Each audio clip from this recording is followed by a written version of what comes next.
Too much Sydney disease. This is G Vibes, and you're listening to the Prophet Kwaku on the Nubian Forum People's Talk Show. Well, this is Tipper Irie, the original ragamuffin. And you know what's there for the Nubian Forum People's Talk Show with the non-fearing, unapologetic, the true Prophet Kwaku. Make sure you keep it locked. You're in tune to the Nubian Forum People's Talk Show live with the Prophet Kwaku. Asha Senator says so. Itepe Neke J.R. Senebe. In tune to Nubian Forum People's Talk Show live on Galaxy Freeway.com.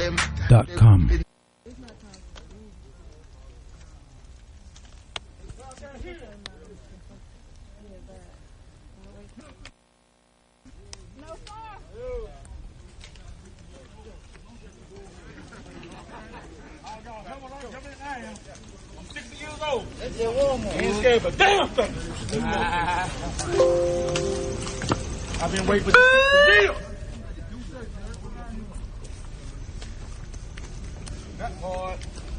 It is only appropriate that after 400 years, as prophesied, the tribes of Israel, all 12 of them, you enslaved us, you degraded us, raped our women and our men, stole our history, stole our religion, and now you're trying to steal our lives.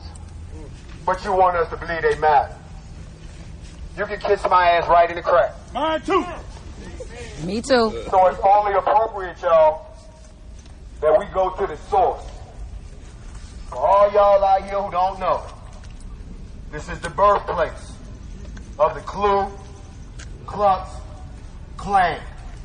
This is where they were born after they were destroyed. Just for you.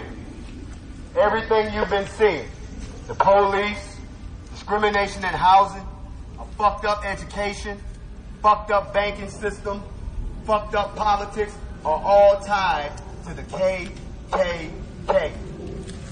You don't believe that, you don't know shit about this country. So what we gonna do is we gonna pay a visit to their home. Because we ain't talking to the police no more.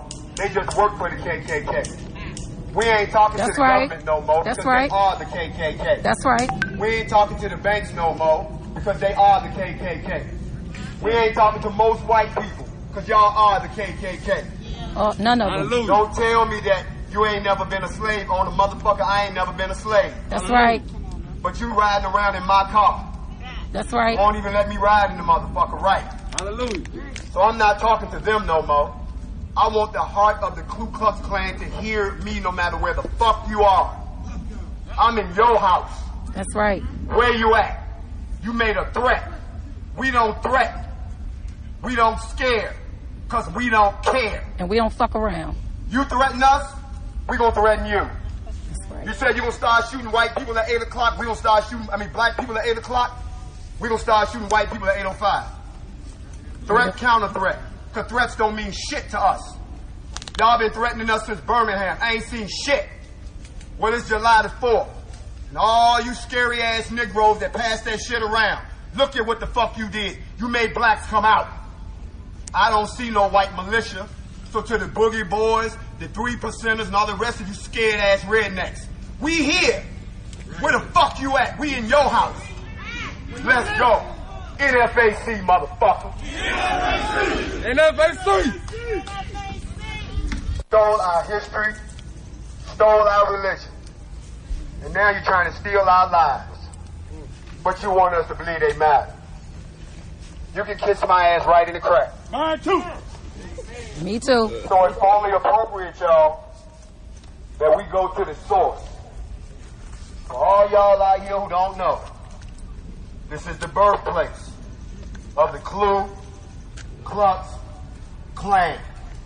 This is where they were born after they were destroyed.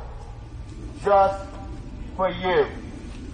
Everything you've been seeing, the police, discrimination in housing, a fucked up education, fucked up banking system, fucked up politics, are all tied to the KKK. You don't believe that, you don't know shit about this country. So what we gonna do is we gonna pay a visit to their home. Because we ain't talking to the police no more. They just work for the KKK. We ain't talking to the government no more because they are the KKK. That's right. We ain't talking to the banks no more because they are the KKK. We ain't talking to most white people because y'all are the KKK. None of them. Don't tell me that you ain't never been a slave on a motherfucker. I ain't never been a slave. That's right. But you riding around in my car. That's right. Won't even let me ride in the motherfucker, right? Hallelujah. So I'm not talking to them no more. I want the heart of the Ku Klux Klan to hear me no matter where the fuck you are. I'm in your house. That's right. Where you at? You made a threat. We don't threaten. We don't scare. Because we don't care. And we don't fuck around. You threaten us, we gonna threaten you. That's right. You said you gonna start shooting white people at 8 o'clock, we gonna start shooting, black people at 8 o'clock, we gonna start shooting white people at 8:05. Threat, counter threat. Because threats don't mean shit to us. Y'all been threatening us since Birmingham. I ain't seen shit. Well, it's July the 4th. And all you scary ass Negroes that pass that shit around, look at what the fuck you did. You made blacks come out. I don't see no white militia. So to the boogie boys, the 3%ers, and all the rest of you scared ass rednecks, we here. Where the fuck you at? We in your house. Let's go. NFAC, motherfucker. NFAC.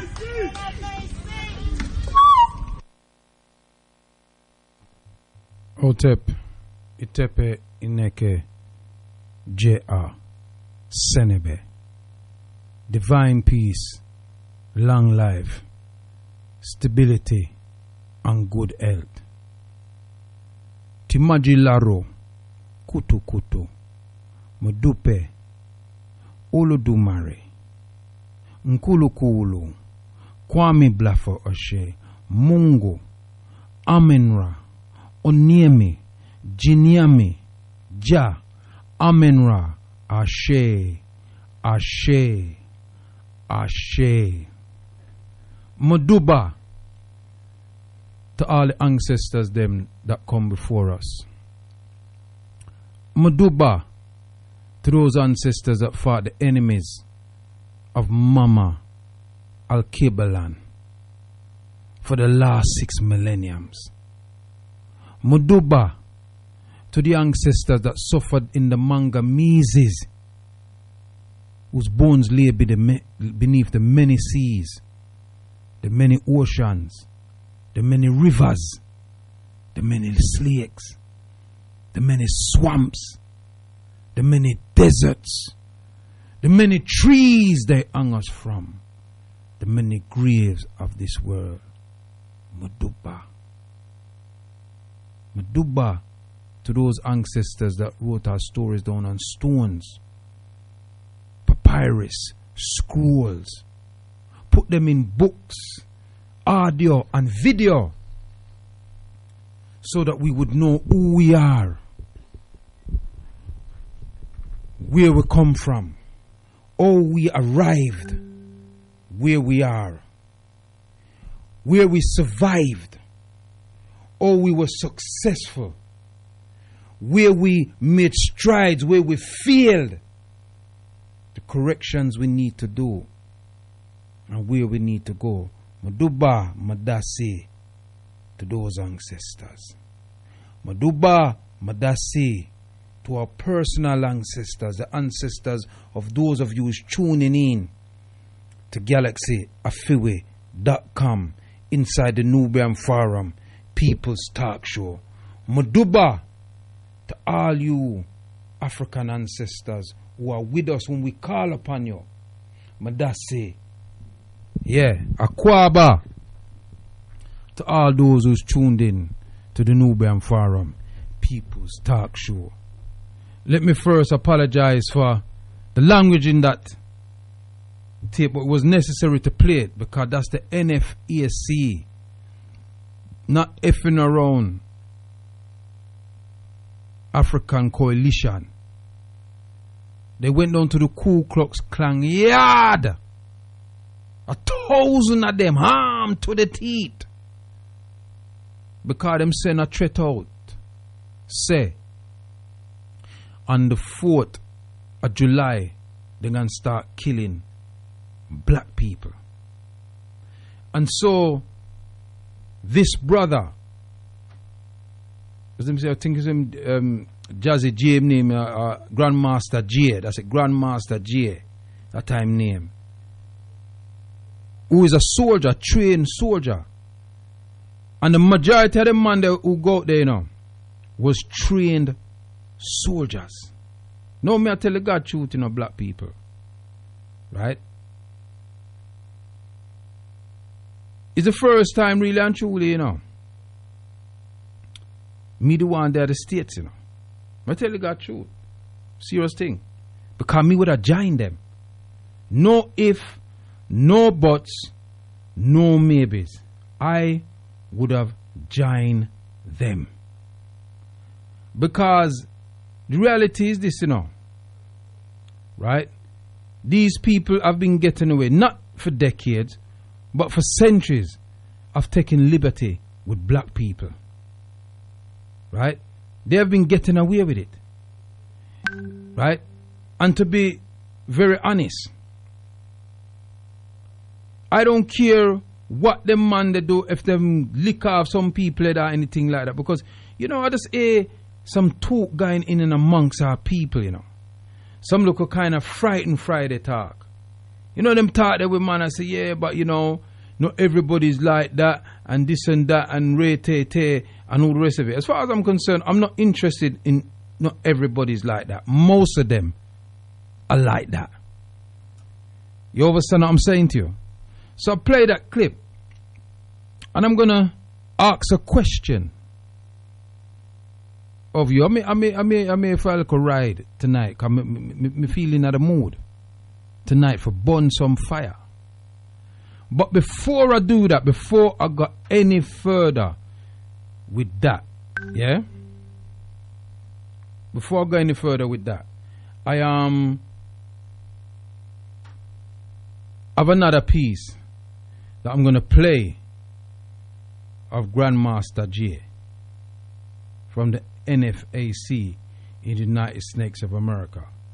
And we just kind of want people to listen to this, because this is serious business. You understand what I'm saying to you? The man tell them straight how them want it, you know. Oh, it can go, you know. Him say him not in no plating with nobody again. And I don't blame him. Yeah, because we have tried so hard over the years to, you know, be civil with these people them. But it's like civility don't work. And not only that, it's not a thing where I came down this motherfucker. And they I want to hear him. Let me just first apologize for some of the language, but it's necessary for you to hear what this brother is saying and how serious this brother is. Yeah? said they was gonna kill him, right? The GBI said they was gonna kill him. Until somebody that worked in the GBI told on him. So I told the world. We turned all y'all into killers. So they let that go. Then the KKK got mad because we went to McBriar's house and we went to McMichael's house and went to kill him. And then we told them we shot the Klan up, so they mad about that. Hold on. Let me say this. And everybody told me don't come down. Y'all don't want to know how many motherfuckers told me you go down there, they gonna kill you. Straight up. These supposed to be people that had my back. And I said, you know what? I don't believe that shit true. I'm a child of y'all. And I didn't put myself on this mission. He did. I didn't create NFAC. He did. Yes. I didn't touch all you motherfuckers. He did. So I figured if I was supposed to come down here and get killed, that's the way the book is written. You can't escape your destiny. I'm either gonna get killed here, or I'm gonna get killed in Louisville, or I'm gonna get killed somewhere else where they fucking up. But I'm cool with that. You know why? Service, job well done. Alright? I'd rather die for one of y'all than to die over some bullshit. So I'm here. And what happened? Did the KKK show up? Hell no. Did we go out that bitch deep? Hell yeah. Did we go out that bitch to kill him? Hell yeah. He was ready to die. So you want me to give you a good one? We just showed the fucking world that all this singing and shit doesn't get you any fucking thing. The only language they understand is this shit right here. So that's what I found out. Now that shit is all over the fucking news. Now everybody I don't want no fucking praise. Because 30, 60,000 of y'all should have showed up. And what we got? 1,000. So all you other motherfuckers, I smell pussy. All day. That's what I found out. I found out that a lot of you motherfuckers just talk. And I got, 18, 20,000 motherfuckers that joined me in the last week? For what? Right. For what? So next time we do this shit, we gonna find out again who real and who just like to sit behind their phone and talk shit. That's what I found out. And y'all the realest motherfuckers I ever met. I love all you motherfuckers. Jay West report live from downtown Atlanta, Georgia at CNN Center. And we have, what organization is this today? It's the NFAC. Some of y'all know what this is. Some of y'all confused us with the Black Panthers and the Huey Newton Gun Club and a lot of other people. But if you remember what happened in Brunswick, that's us. The Not Fucking Around Coalition, the NFAC.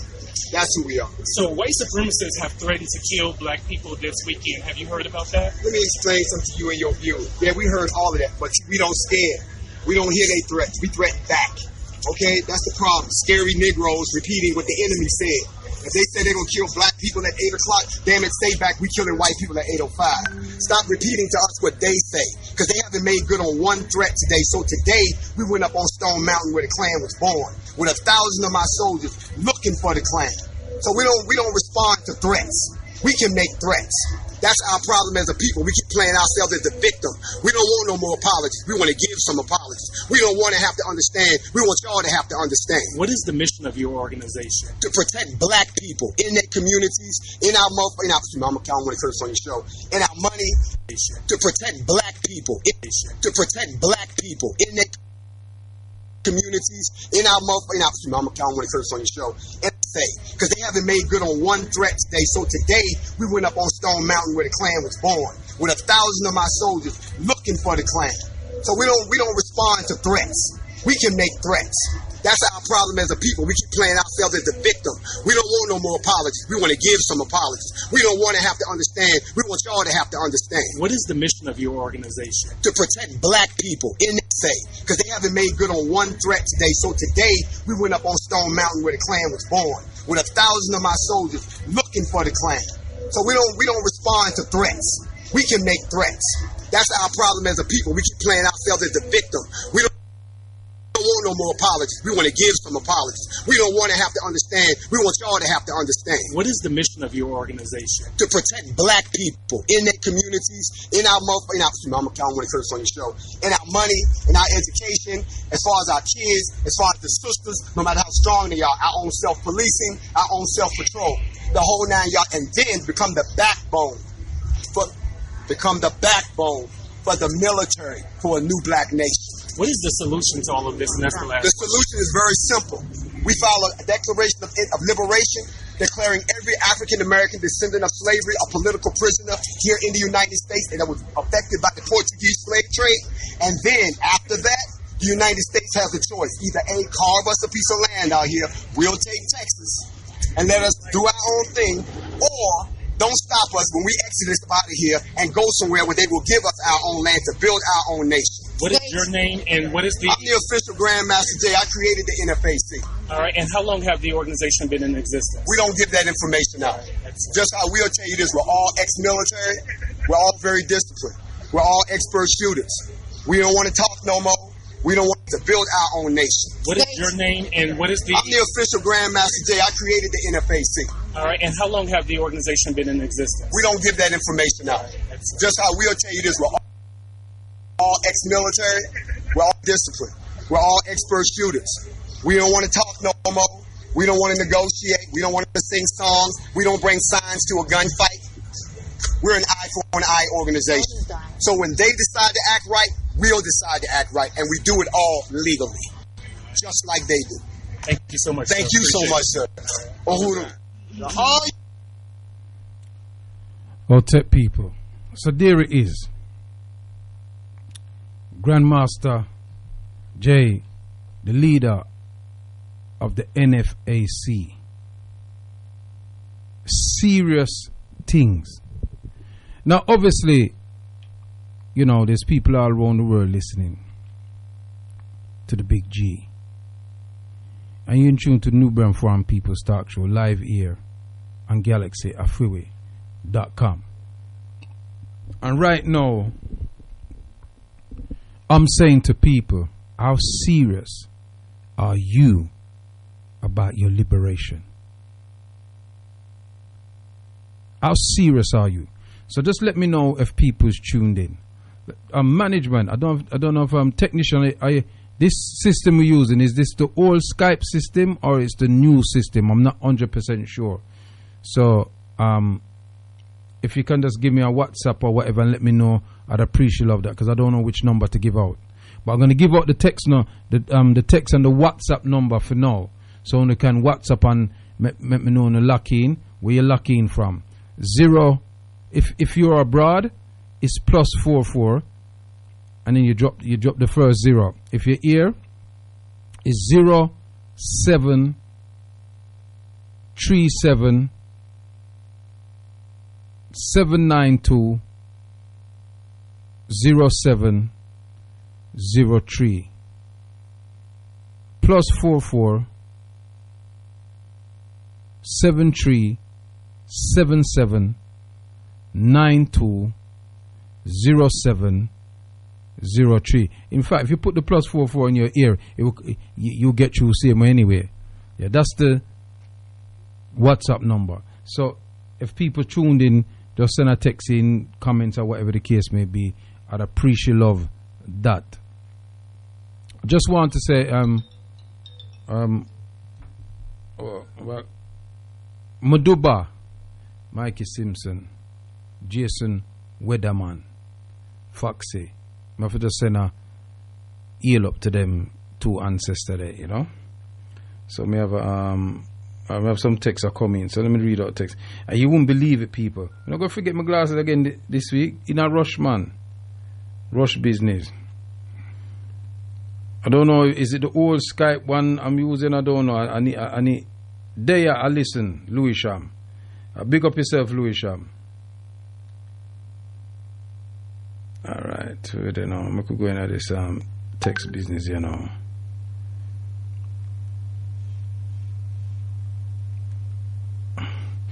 OTEP. No, here in your proper. Doesn't say where from though. You just say here in your proper. That's the text. 07 or +44 737 792 0703. That's the WhatsApp and text number. 073 or +4473 77 92 0703. Oh, got it. Give thanks, technician. It says, Irie, me I listen. All right, give thanks.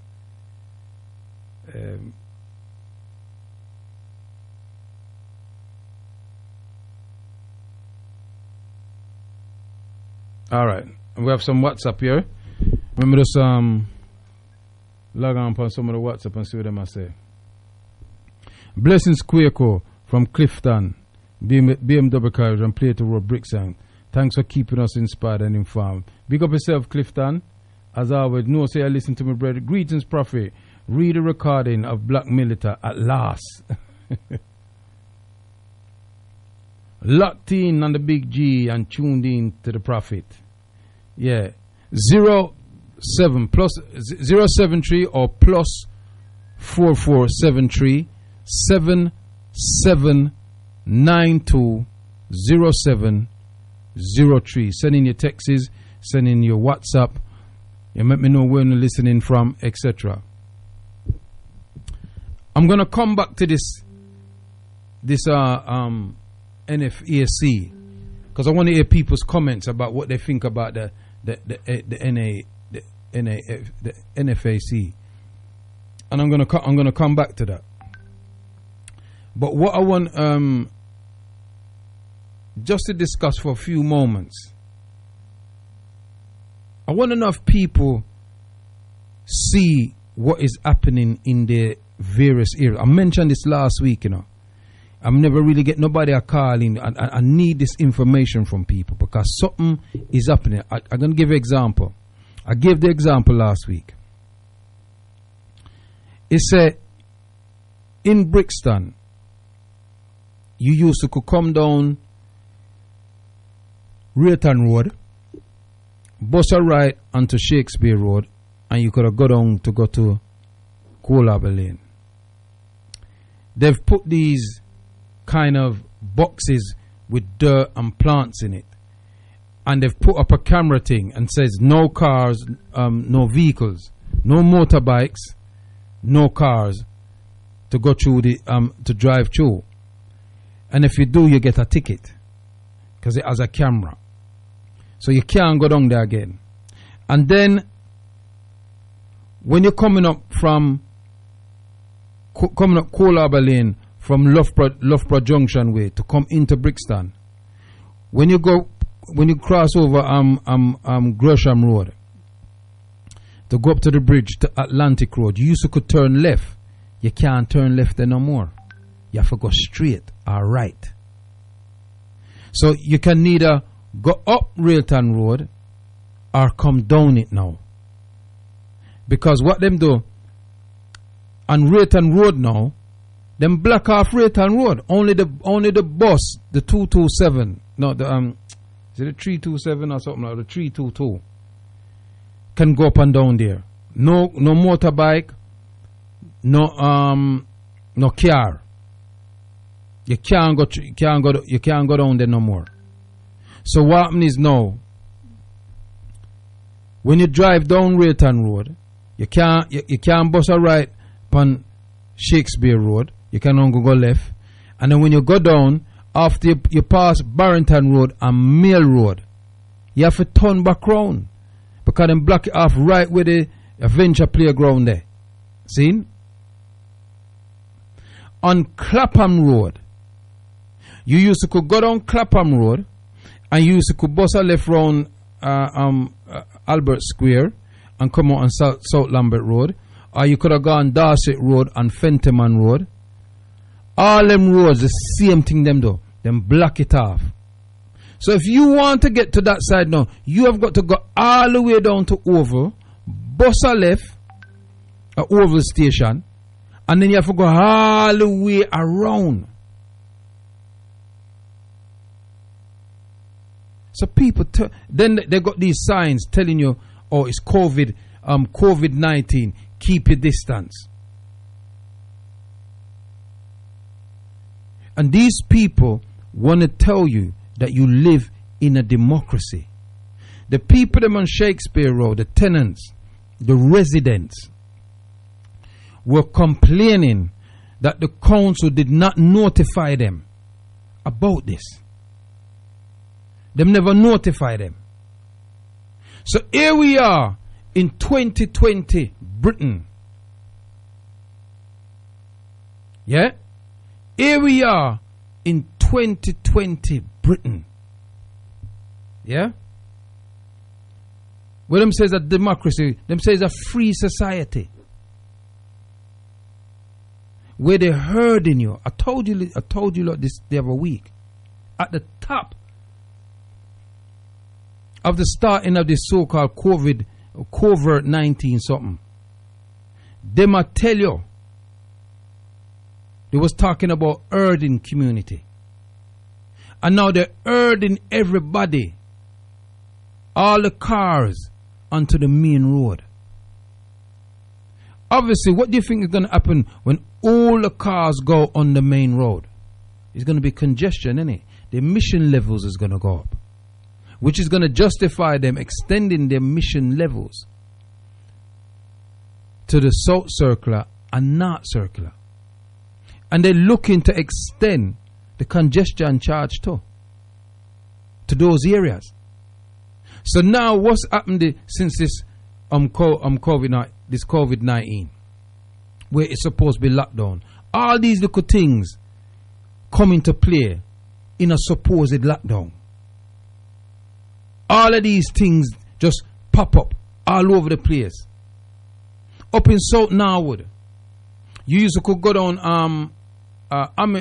Amiton Road and go straight through down to Lancaster Road and come out down South Norwood. Then block off the road. You can't go down there again. So you either have to go down Annelly, right down to the bottom, a Robin Hood and bus right, or you have to go straight down South Norwood Hill to go down Portland Road. Major traffic.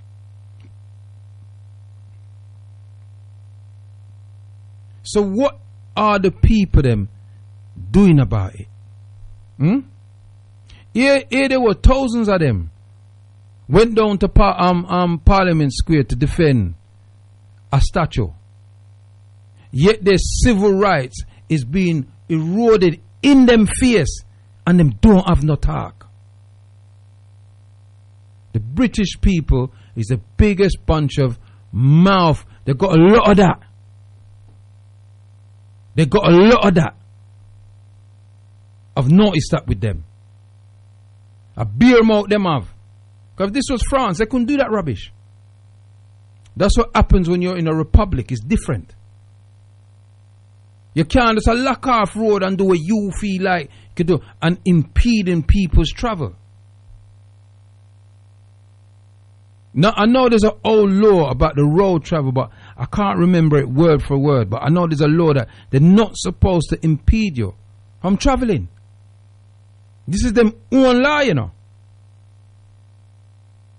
So I just wanted to put that out there to people. I wanted to put that out there to you. You understand what I'm saying? Because what we don't realize is that every single day they steal a little bit of our liberty. They've got cameras all over the place watching people. Why they want to watch people? Me no know. They say it's to catch criminals. They say it's for terrorism and all the rest of it. Yeah? It's all a load of cobs wallop. Them is the biggest liars that are going. And I sat down and I watched Question Time this week. Because I'm a man in life watch them little thing and watch how them operate. Oh, you can catch me upon the Facebook too, you know. I'm up on the Facebook. So if you go up on the Facebook and you tap in Nubian Forum Talk Show, yeah, you can catch me live or transmit. See? I mean, I tell you people,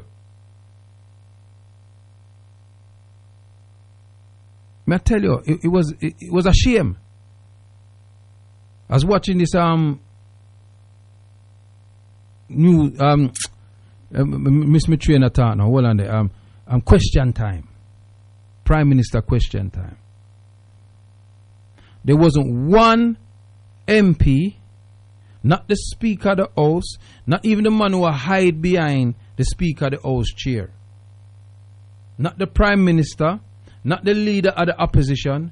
Nobody was wearing a mask. Nobody was wearing gloves. But them I tell you, you have to wear a mask and you have to wear gloves. Or some can find you. You see, because everything to do with the European creating laws is about them making more money. Now they blocked off these roads. Yeah? They blocked off these roads. It's all about money. If you chase the root of what they're doing, it's all about money. How much more money they can squeeze? Like, look, to be quite honest, this 20 mile an hour thing is absolute nonsense. Yes, on the little side roads, I think it should be 20 mile an hour. But not down flipping Seven Sisters Road. Holloway Road, 20 mile an hour. Them big long road there. And some of these cars, that is going to cause accidents. Because people are so frightened for pay the ticket now. Everybody, I make sure them look on them car. I find myself doing it myself. You looking to make sure you do the 20 mile an hour. That in itself will cause accidents. Listen, I ride my bike, rude boy. I ride faster than 20 mile an hour. I pedal faster than 20 mile an hour. Me a pass car. It's a joke. It's a joke thing. But what it is, they know some people is going to go over the speed limit. I've known people already that's been fined for doing 23 mile an hour. 25 mile an hour. Them get a ticket. So here what happen is now, they do these big advertisements about cars. And now you can get this car, and making people feel that you need to have these cars. And when you get the car, it's just another way of them taxing you. Because you have to pay insurance, you have to pay road tax, you have to do MOT, then you have to pay for park car, because there's nowhere really to park car for free these days. Anywhere in the city, right? Any of the major towns, Brixton, Lewisham, Peckham, Alsden, Dalston, all these areas, you have to pay to park. And then what them do now, them other thing now, when you go for pay for park, is not cash no more. You have to phone a number. When you phone the number, you have to download the app and give them your bank details so them have it so that you can pay to park. You see the liberties that's going on, and people just roll along with it. They just roll along with it. But tell them you're going to go and lick down some statue or some old devil, and they will come out in the thousands. That's how pathetic British people are. You're pathetic. You're so pathetic that the powers that be, the oligarchs, the 1%ers, the aristocracy, knows that you're so dumb, yeah, that they can pull wool over your eyes and you take it. You understand what I'm saying?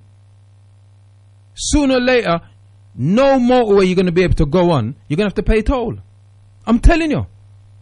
You remember me tell you that?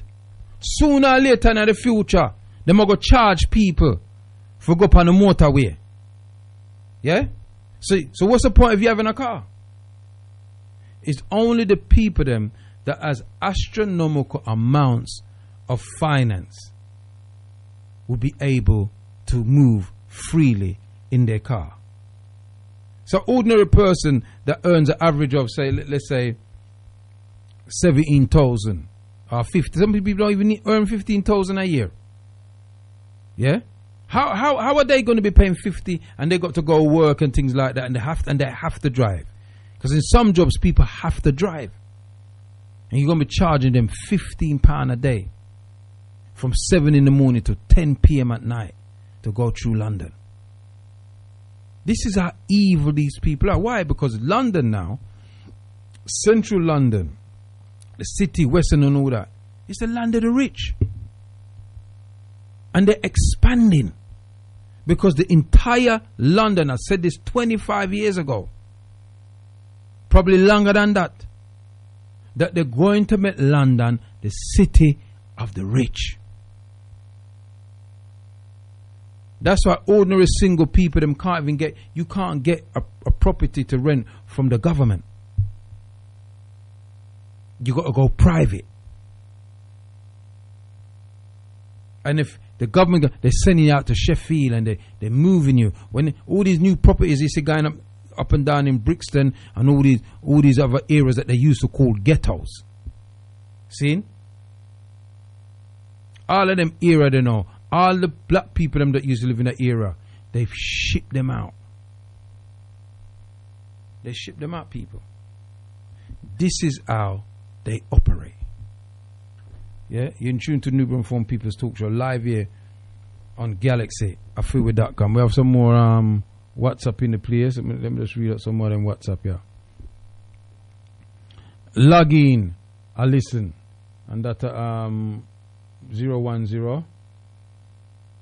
or somebody just send me or the Michael Holding thing.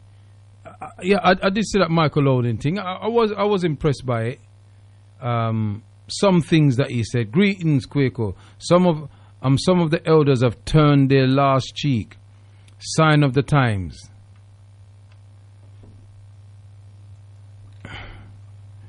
Listening in Coventry. Babylon is falling. Bobby wrong, man. Them not Babylon, them are Bobby wrong. Greetings. Them under guise of social distance. COVID-19 as them excuse. Next year, the car them have to pay to drive in London. Want catch you on camera to rob you. True. 048. Yes, happening all over London right now. Fighting Lewisham Council about this right now. People will be forced to main road, and then they will bring in a daily charge. Yeah, this is what they do because it's all about money. It's all about money, and it's about control. But I thought this was this place here was freedom and this and that. They're worse than the bloody Russians. They're worse than the Russians and the Chinese. Don't talk to the Russians and the Chinese because you're worse than them. Yeah? You're no better. You're just hypocritical about it. You're just sneaking. Yeah? You're just sneaking about it. Yeah? Text read, I've not caught onto what is open. People have not caught onto what is taking place as yet. Too busy moaning about the congestion fee. Oh, by the way, City of London will become a gated community, a circle.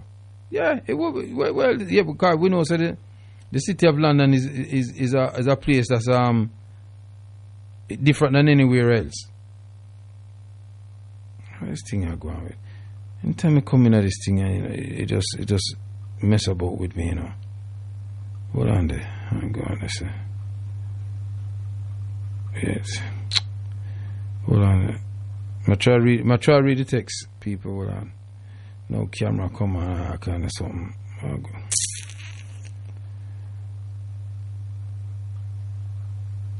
Menu. That's it. There we are.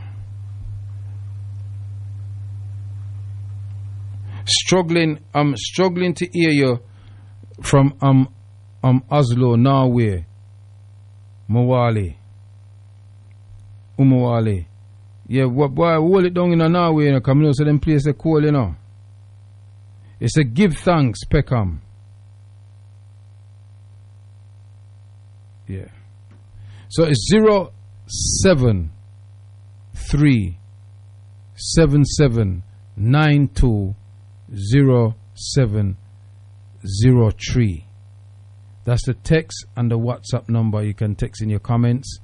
Let us know that you're tuned in from wherever you're tuned in from. And the live link number is +44 207 193 0174 +44 207 193 0174, or alternatively you can just do 0207 193 0174. That's 0207 193 0174. That's a live link number if you want to interact with the show. WhatsApp read, I use my 2 foot and walk somewhere, so not driving. But what I notice is these boxes that they have been inserting into the base of the lamp post. I asked some contractors I saw doing this, what were they doing, and they said it's for charging. It's for a charging point for electric cars. But so far, there's no means of doing this on the Lomo post. Anyone else notice this? All right. That's from 291. 07377920703. Yeah, I saw that clip by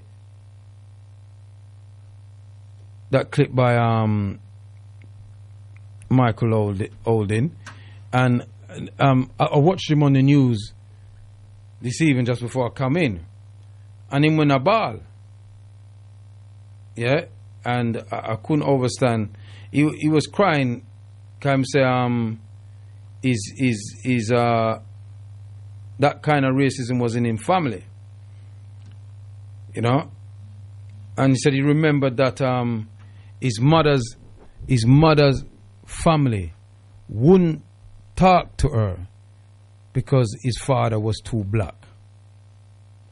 You know, now we know that kind of prejudice amongst us happened back in the day in our community, and even till today. And that's all part of the Mangamizi. You know, one of the reasons why I played that clip of Grandmaster Jay, the founder of the NFAC, yeah, was to show you how serious some of our people can be. Now, I don't know if the brother will ever see this clip, what I'm talking about. I'm on the Facebook here right now, so you can watch me on the Facebook. Yeah, go on Facebook, Nubian Forum Talk Show, and you can log in. There's only 4 people are logging now because I never sent out the information earlier. But this brother is a serious individual. Him is a soldier man. A soldier brother who fed up of seeing our people being abused by white people. The police is white people. It's just as simple as that. They are malicious. That's who they are. And you have some black people in there, but them is just as bad as the white people them. Yeah? So the reality is this, yeah? Is that we're here in Britain, so we can't carry arms. It's not within the constitution of this country. It's not in the Magna Carta. We cannot carry arms. It's illegal to have firearms in this country. So the ordinary, what they say, Bobby and the beat, is not allowed to carry firearms. But the ordinary Bobby and the beat don't exist no more. I don't see them very rarely. All you ever see police now, it's all about money. You see them in them car, or them pile up in the vans. Them don't have no mask. Them don't have no gloves. They pile up in these vans. They do a lot of stop checks. Them have these stop points like today. Them they have a stop point up at Crystal Palace there, upon Anneli Hill, where they're pulling people over, checking them. You know, it's just money. It's just, you know, don't come and tell me because people driving without insurance and all the rest of it. That's all. It might happen, but the reality is this: it's about money. You understand what I'm saying? Your civil liberties, black people and white people and brown and yellow people in this country, is being eroded every day. You don't know it. You don't even see it. You understand what I'm saying to you? So while you're busy, they're running up and down and want to be LGBT and all kind of something homosexual and lesbian rights and things. All your other rights is going down the Swanee, mate. All your other rights is going down the Swanee. So by the time all these people them get rights, them rights won't mean nothing. Because your civil liberties is being eroded. Who gives the government the right to be photographing you every day? Who gives the government the right to be watching you with cameras every day? Who gives the government right to be blocking off roads where residents live without even telling them? Who gives them that right to do that? If you're in a supposed democracy, If you're in a supposed democracy, who gives them that right to do that? Eh? Oh, me no see no them something the wrong with them live. Go Emma Emerson and all them little rich man era and see if you see any of them something around there. They're taking liberties. You understand what I'm saying? And yet still they're advertising cars on the television. You can get car, you can do this, you can do that, you can pay this down and pay for it later, or you can rent car. For what? When you can't drive nowhere now. You can't park nowhere. One of the madness I saw was on Brixton Road. When you coming up Brixton Road from north, heading southways, and you're going up you're going towards Taos Hill. There's a bus lane, and just as you pass, out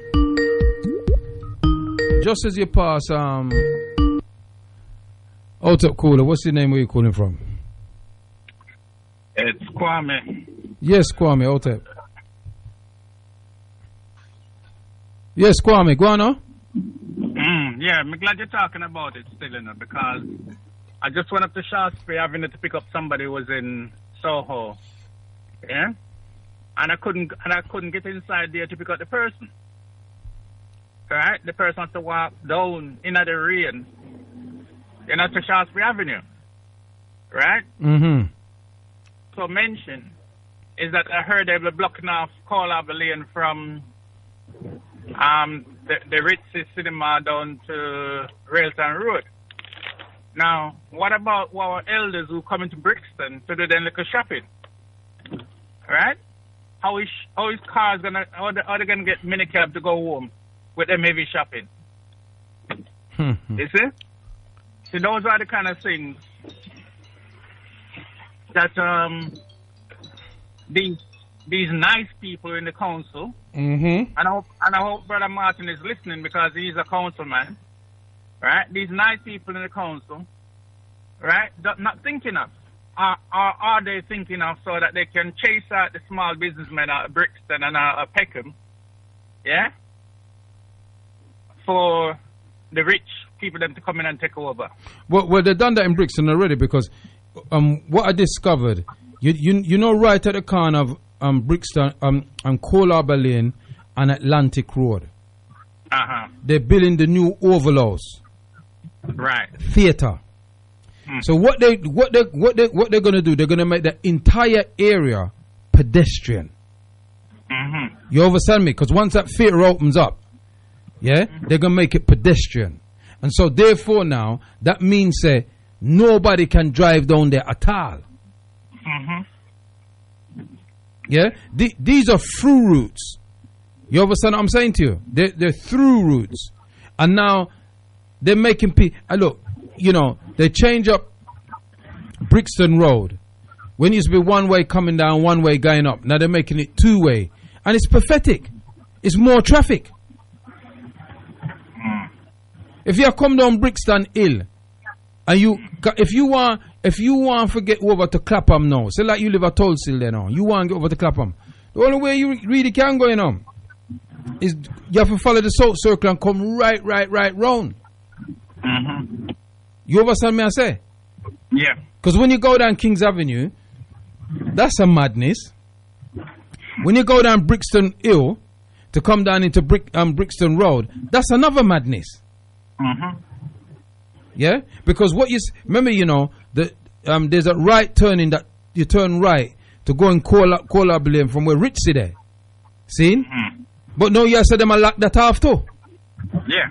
So that means all the traffic now is got to squeeze in one lane, because you got the bus lane and then you got one lane when you used to have 3 lanes. And the thing is, they're talking about they making space for cyclists and pedestrians, right? No, if one of the cyclists would stick to the cycle lane, that would be better for the car drivers and other drivers, you know? But the cycle. No, but me's a cyclist, you know, so me not make it this a cyclist, you know. So You listen. me's a cyclist, so you can't be cyclist, you know, No, Kwabi. you're supposed to be the cyclist too, right? But I'm saying those like a cyclist, you know the one I'm talking about. Yeah. They don't ride in cycle lane because it's too slow for them, Yeah, true. right? So Yeah, but there's no cycle lane really in central Brixton anyway. There's no cycle lane. You have to ride in the bus lane. There's no cycle lane really in central Brixton, really. no, but I'm just saying generally, like when you go Vauxhall and all them places, yeah? Yeah. Where they specifically make cycle lane for cyclists. Seen. They're still riding on the main road, the road where the other vehicles are. And you have to look out for them, and you know, them is easily get knocked down. Well, I don't know, you know, because them a ride faster than 20 miles an hour, so them a left you. Well, that's why they don't want to go in cycle. Yeah, because them a left you Rasta. Because them man, them like a bike man, them Tour de France man, they, you know. Them man, they can pep up to 50 miles an hour upon them bike, you know. You know? So, I mean, I know some people probably listening to what the hell they're talking about, but the trouble is they're making it increasingly difficult for car drivers. So what's the use of having a car? Well, this is what I'm trying to say. And if we... Hold on, people. I'm just going to switch off the Facebook book for a moment. 1 second. I want to... Yeah, go on. No, carry on, Kwame, carry on. And I know people who don't live in London will be wondering, you know, what's happening. But, like, there's a road called Sumner Road. Oh, yeah, them block off that too. There, them block off when they come in on Commercial Road, they can't go on the left to go onto Sumner Road. They make it a one-way. You know what I'm saying? So I hope Councillor Martin is listening, you know. Right? And Riley, you know, where most of the black shops are, up the top. Well, up there's a block off now, you know. How we are say? Yeah, no bus can't go down there again. No bus, which people need to take to, you know, when them have the heavy bag of shopping at the very least. No minicab can't go there, no taxi can't go there. You know? Let alone private cars. You see, this is the thing, you see. And people don't realize that their civil liberties is getting eroded day in and day out. You understand what I'm saying to you?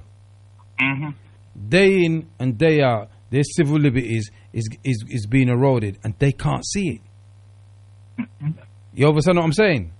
Yeah, I mean, I went up where the Barclays Bank is on Rye Lane. It was quiet as a mouse, as they would say. Right? Quiet.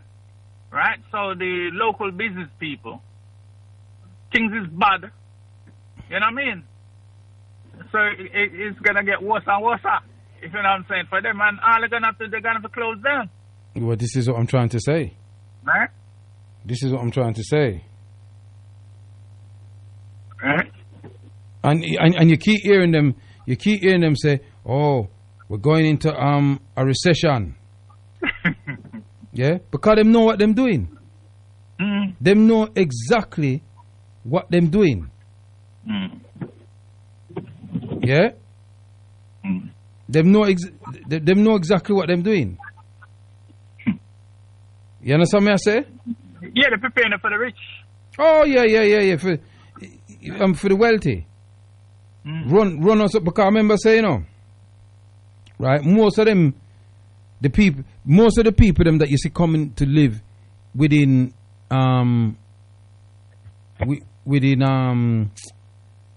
these areas is people that the city pack up now, so them can't get no spot in the city now. You understand me I say? So them expanding the city. You see me on TV?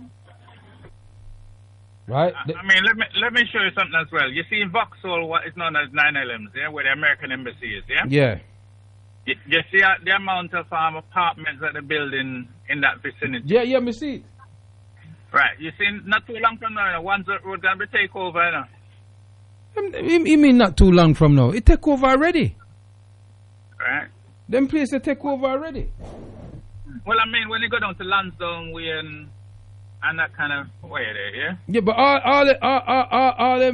all them players there, them players that take over already. Yeah? Them players that take over already. Yeah? Uh-huh. You understand me I say? As far as I see, there's those who want to stay, so they must go fight for it, you know. Right? Right? Because they want to see us, so let them fight for it. Yeah? Well, let's hope I've noticed over the year that, you know, these people don't fight for their civil liberties. They don't fight for it. Them just accept the wicked. But then we'll go fight for a statue. A man did it how much long ago and all the rest of it and this and that. Because them fool. Or them will fight for them football team. Yeah? But them now fight for them own civil liberties. You see my deal? The very same people them who's telling you to keep distance, the very same people them who's enforcing these laws don't follow them themselves. There's no social distancing with police. Yeah, you can't be 2 meters away from your partner in the car. When you're sitting side by side. You understand? Yeah. So it's a fallacy. You know, it's a fallacy. Anyway, you want to comment upon the NFAC? Well, the first impression, because I didn't really listen to it, I just saw the video, you know. Didn't really listen to what was going on. And my first impression is that as a people, you know, we got to make sure that these devils don't draw us out. Yeah. Yeah, but when you say don't draw us out, what do you mean by that? Well, we know that they want to wipe us off this planet, yeah? Yeah. Because for some reason, they think that they're the only ones supposed to live, or they can't live in harmony with other people, yeah? Because as you know, wherever they go, they wipe out people, right? So they don't know about harmony amongst themselves, let alone with other people. Yeah, the only time they appear to have harmonies when they're ganging up to echo other people. Right? So if we learn the lessons from the 60s, yeah, in which they took out the Black Panther Party, who was only trying to feed, clothe and shelter and protect and defend, you know, African people. That was their crime. Because as you know, today Black Panther Party members are in prison, not because they kill anybody, but just for the fact that they are a member of the Black Panther Party. For real. And that is what, over 40 years now? Yeah? Right? And that's what they call a civilized society. So I am just saying is that we gotta, at all times, they don't make sure that they don't draw us out, you know? That's what I'm saying. So are you saying to me then that the NFAC is allowing them to draw them out? I don't know, but I'm just saying we gotta, you know, in our effort to protect and defend our people, we gotta, at the other hand, know the way they act. Yeah. Because Europeans don't know nothing about peace. They don't know nothing about respecting other people. Yeah, but what I'm saying to you, Kwame, yeah, a man, look, somebody sent me a WhatsApp this evening. I don't know the authenticity of this WhatsApp, but it was 2 white men. There was a Confederate flag, and they were hanging a black woman. I saw one where they was hanging a black man. Attempting to hang a black man. You know? And these people walk around scotch-free. Yeah. You know? All right? So sometimes, you know, we need to visit them in the night too. Yeah, well this is what my man was saying. My man was saying... Well, he visit them in broad daylight. But we sometimes need to visit them at night. Yeah? I hear you. I hear you. Maybe somebody else might have a different take on it, because you know the thing about is this. This has been going on for centuries. This is not a one-day thing. I remember what the brother say. So what we're doing is lawful. Is in following it by the book. Yeah, because him say don't raise a gun to nobody. The only time you raise a gun is if somebody raise a gun to attack you. Then you burn them. You understand? So this guy is a trained. He's militarily trained. So him know them thing. You understand me? I say. Yeah. Him know them thing. You understand? Hold on the brother call. Yeah. I think you can also merge calls now, I think, Yeah. It merge. Yeah. Oh, Tep. Someone else coming in? Call. Yes, rise up, Prophet. Yes. Brother Kwame, rise up the entire galaxy community. Yes, Prophet, you just hit the nail on the head. The brothers said it in the video anyway, and I just wanted to reiterate the point that what we must not lose sight of is that they are using the law, which is their right, using their right under the Constitution of the United States of America to bear arms, and to use that if necessary, in self-defense. Their right to bear arms is one which is a protection guaranteed to everybody in America, all citizens of America, to be able to, if their government should become tyrannous, that they can stand together against their government. But it also can be used exactly how the brother utilize their rights in that footage, in standing up and sending a message. We don't need to go to them in any night time, because we're not acting undercover. We're acting in or should I say, they didn't need to go at night, because they're acting within the framework of the law, within their entitlement. And to some extent, that's exactly. Let me first say, whilst we don't have the right to bear arms in this country, we do have you've been mentioning that people are allowing their civil liberties to be eroded just under their noses and so on and so forth. Yeah, you're right. We do have rights in this country enshrined by law, much similar to those that they have in America. Although we don't have the right to bear arms, what the British state has in its law is that if we do not keep the law ourselves, we cannot bound you by that law. That's why they say no lawbreaker can be a law enforcer. You mentioned the Magna Carta, Clause 61 of the Magna Carta from 1215.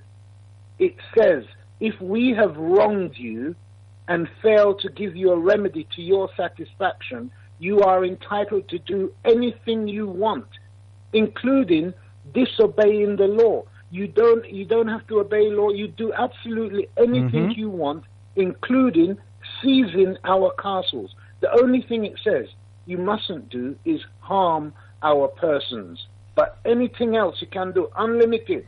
Yeah? So we have those rights here. And for the past however many years, I've been trying to bring to our community's attention how we can utilize the law in exactly the same way that those brothers picked up their right to bear arms and went on the street 1,000 men strong and went and march into that community to say enough is enough. We can do that right here. But if we're willing to stand up in the same manner how those brothers were prepared to utilize the law in doing what they did. But as I said, it's a question of if you have a right and you don't understand it, you don't know, you just don't understand it, then it is just something in theory. But from you've understood, from you've understood the principle of the government saying the state authorities, no matter which government it is, which government or which party is in power, the law of the land is. That's how the democracy works here. That's how they. Well, that's can I cut you there, Carl? Sure, sure. That's how the democracy is supposed to work. Yeah, indeed, absolutely. Because as far as me see it, right now in Britain, there's no democracy, there's dictatorship.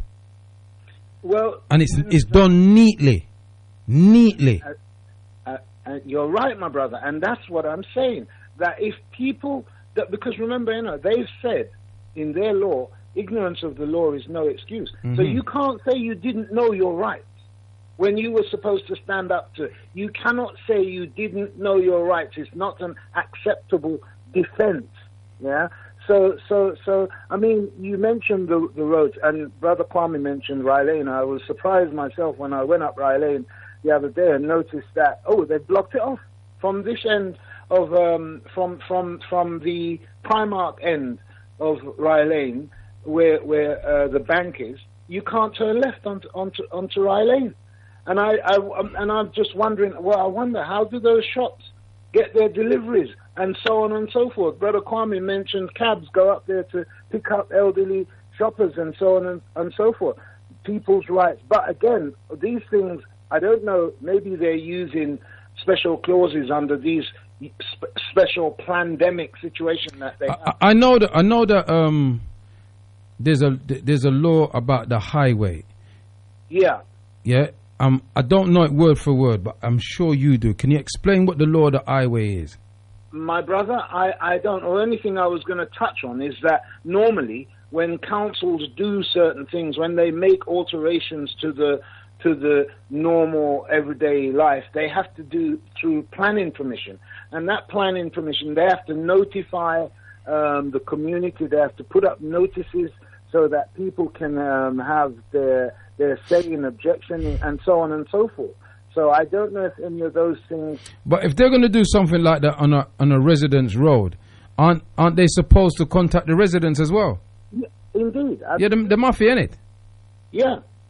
Without a doubt. But the thing is, what you and I don't know, we don't know, I don't know, maybe you know, whether or not, because, as they're gentrifying Brixton, we might, the sort of tenant that previously lived on Railton Road may have changed. And maybe those people up there agreed to all of these flower boxes and things like that being put up in the road and all those sort of things. We just don't know. We do know that Brixton has changed under our very noses again because people just allowed these things to just take place. Because we act in a very ignorant way. We just said, "Choma, make it one. Them do what them want to make them do what them want to," and but until it starts, impacting on us personally. As I said, my brother, we have it. Whilst I'm on the air, I wasn't going to say anything until the matter was back in court. But I have to say, I'm taking the liberty of announcing on your show, for the first show I'm putting this on publicly, that last Friday, Brother Ahmed and I, this is the brother who was the backbone of Campaign for Truth and Justice, him and I went to the High Court in the Strand on an appointment. We made an appointment, went along there, and within 10 minutes of getting that court in dealing with our appointment, we came away from that hospital with a total combined... hospital or court? No, the court. You said hospital.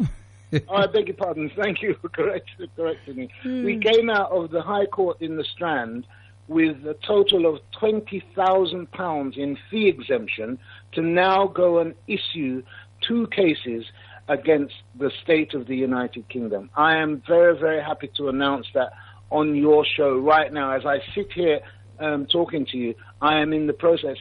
My brother Ahmed, he has already drafted his statement.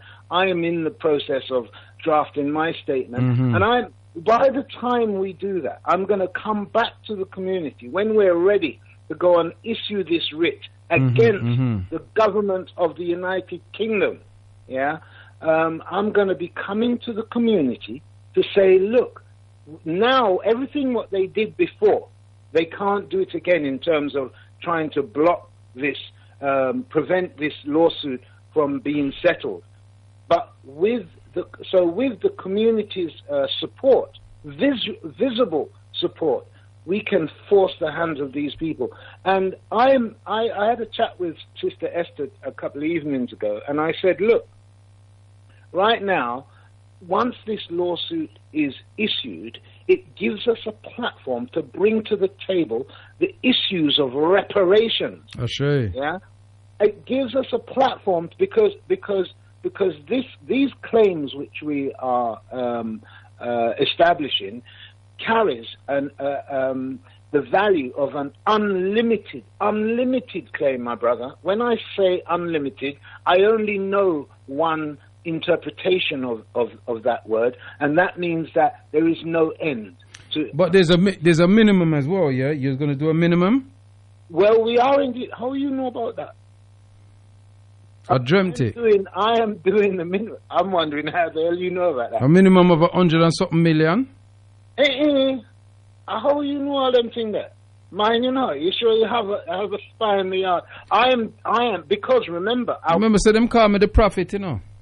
All right. Well, now... I may have visions.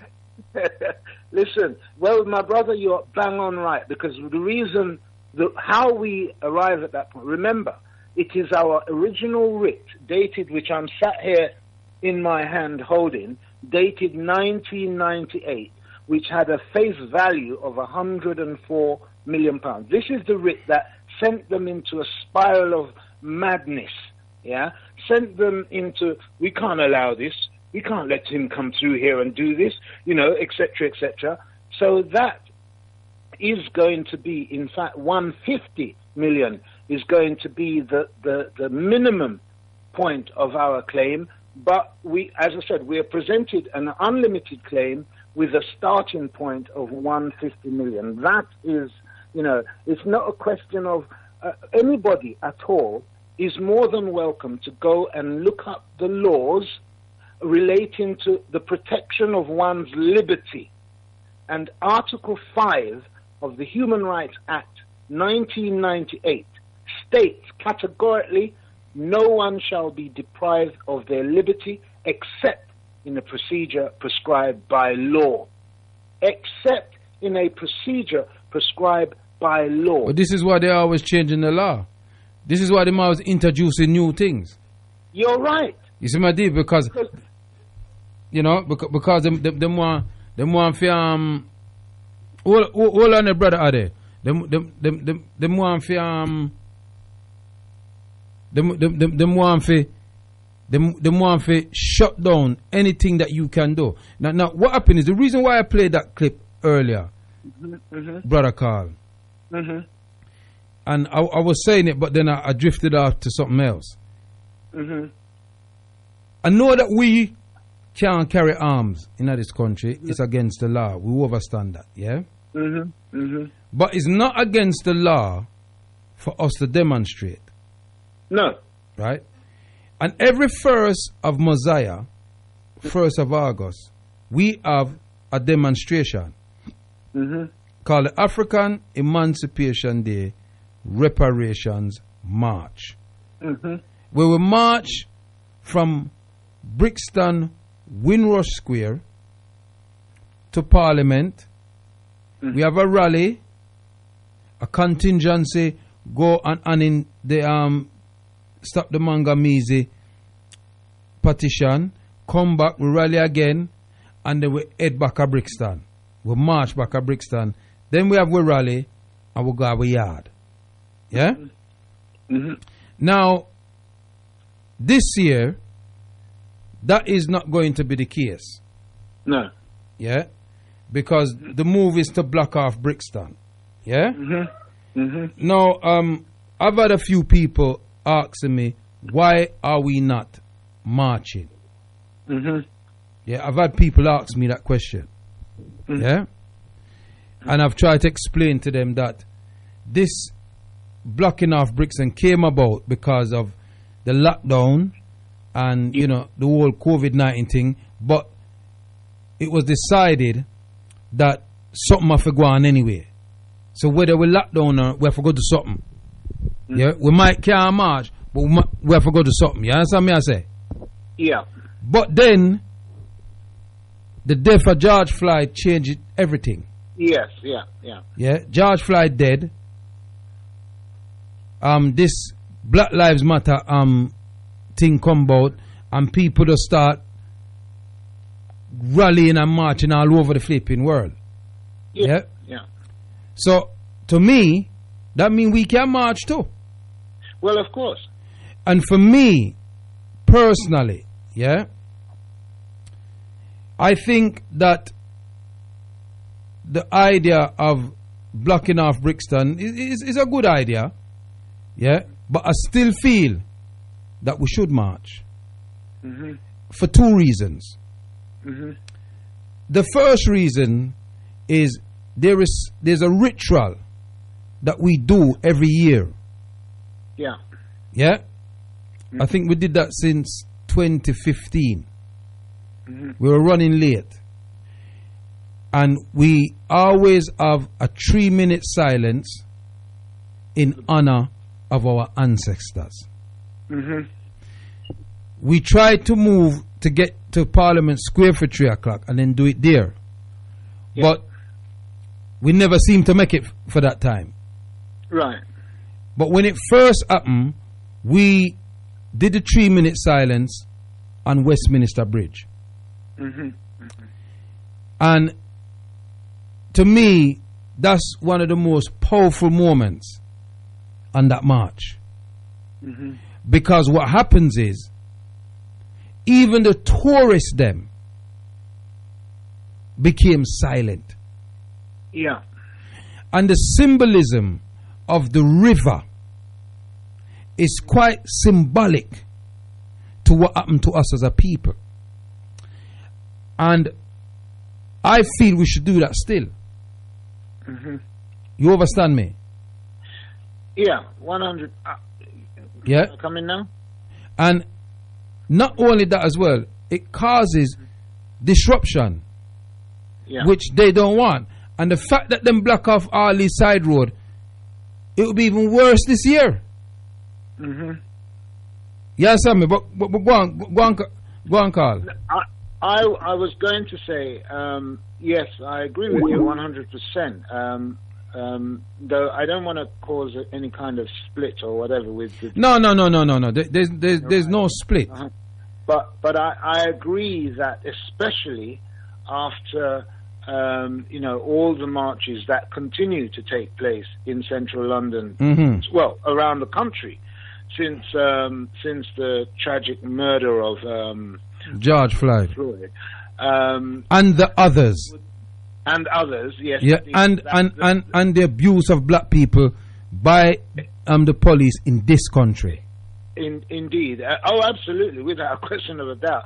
That it would be very, very, very difficult. Prior to that, they could simply come to us and say, no, the march is banned, and or all marches are banned. But having allowed, well, they had no choice, because every single people on those Black Lives Matter marches are saying they're engaged in civil disobedience. They said, we don't care about the law that says we can't march, we are marching. And that's the sort of determination and guts that we need to have right here. So as I said, before those marches, they would have come to us and said, no, it's not going to go ahead, I'm afraid. But right now, in view of that, they could not possibly come to us and say that we can't march, because we would simply have the right to say, what is this a discrimination against? Because you allowed that group to march. That's right. Daily basis, and then you want to stop us with our annual march. So yes. In the height of COVID. Yeah. And when them introduced 2 meter. Yeah. And thousands of them was down there because me see them, because me go down there, me see them. Oh, you mean thousands? Thousands, hundreds of thousands. You understand? So all them are going to come tell we say no, we can't do our annual. Because for me, that part of the march is quite symbolic. Mm-hmm. You understand what I say?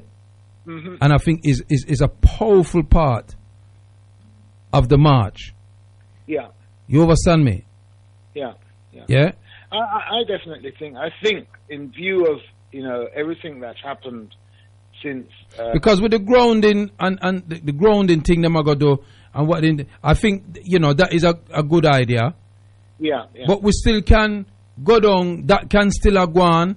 If there's enough of us, a contingent, we can boom go to the ritual, and then we come back. That I think maybe that's the sort of thing that we should keep an open mind to, and be prepared to, and be able to do, and so on, because everything depends on numbers, doesn't it? Exactly. If the number is a number. Well, this is why I played that clip, because the guy said he had 20,000 people that sign up to him. Yeah. And only 1,000 turn up. Yeah. You understand me I say? Yeah. And we've been, there's a lot of our people that engage in the Black Lives Matter and things like that not for what Black Lives Matter was about, but for what they felt. You know what I mean? Yeah. But this is something, that is tangible. This is something that is got something solid behind it. There's a petition called the Stop the Manganese petition. Yeah. Where we're suing the British government for our enslavement, our disenfranchisement, and ecocide. Remember, we came up with the ecocide, before the Extinction Rebellion people them. Yeah. Mm-hmm. Is a Stop the Manganese campaign come up with that long before them. Mm-hmm. But because they had money behind them. Yeah. And lots of it. And they had affluent people behind them. Yeah.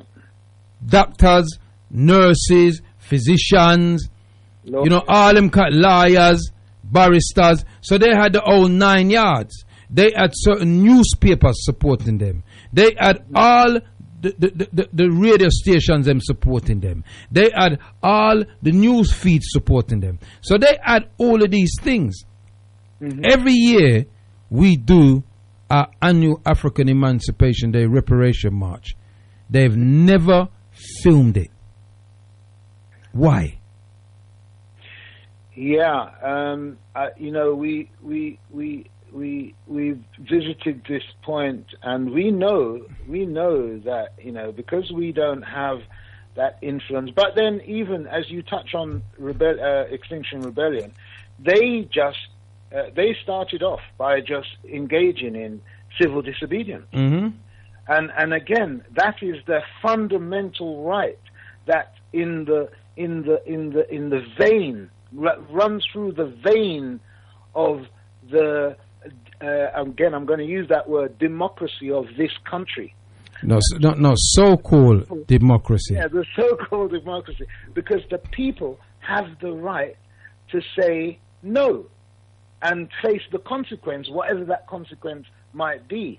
And so, again, I think last year we decided, okay, we're going to engage in a bit of civil disobedience. We're going to do some blockage ourselves. Mm-hmm. But that's the sort of thing, even as we, again, this year, I think we started out either in January, we started out engaging in acts of civil disobedience, where we would just turn up somewhere. I think our first location was Abbey Road, the great famous Abbey Road, where they had the Beatles studios or whatever. And we went and occupied that zebra crossing and so on and so forth. When the police came along and they realized what was doing, there's not all they could do. They had to just close down the road and gave it to us. They had to just close down the road because we were saying, hold on a moment, you allow Extinction Rebellion to block the road and no problem. So how are you going to come and stop us from blocking it?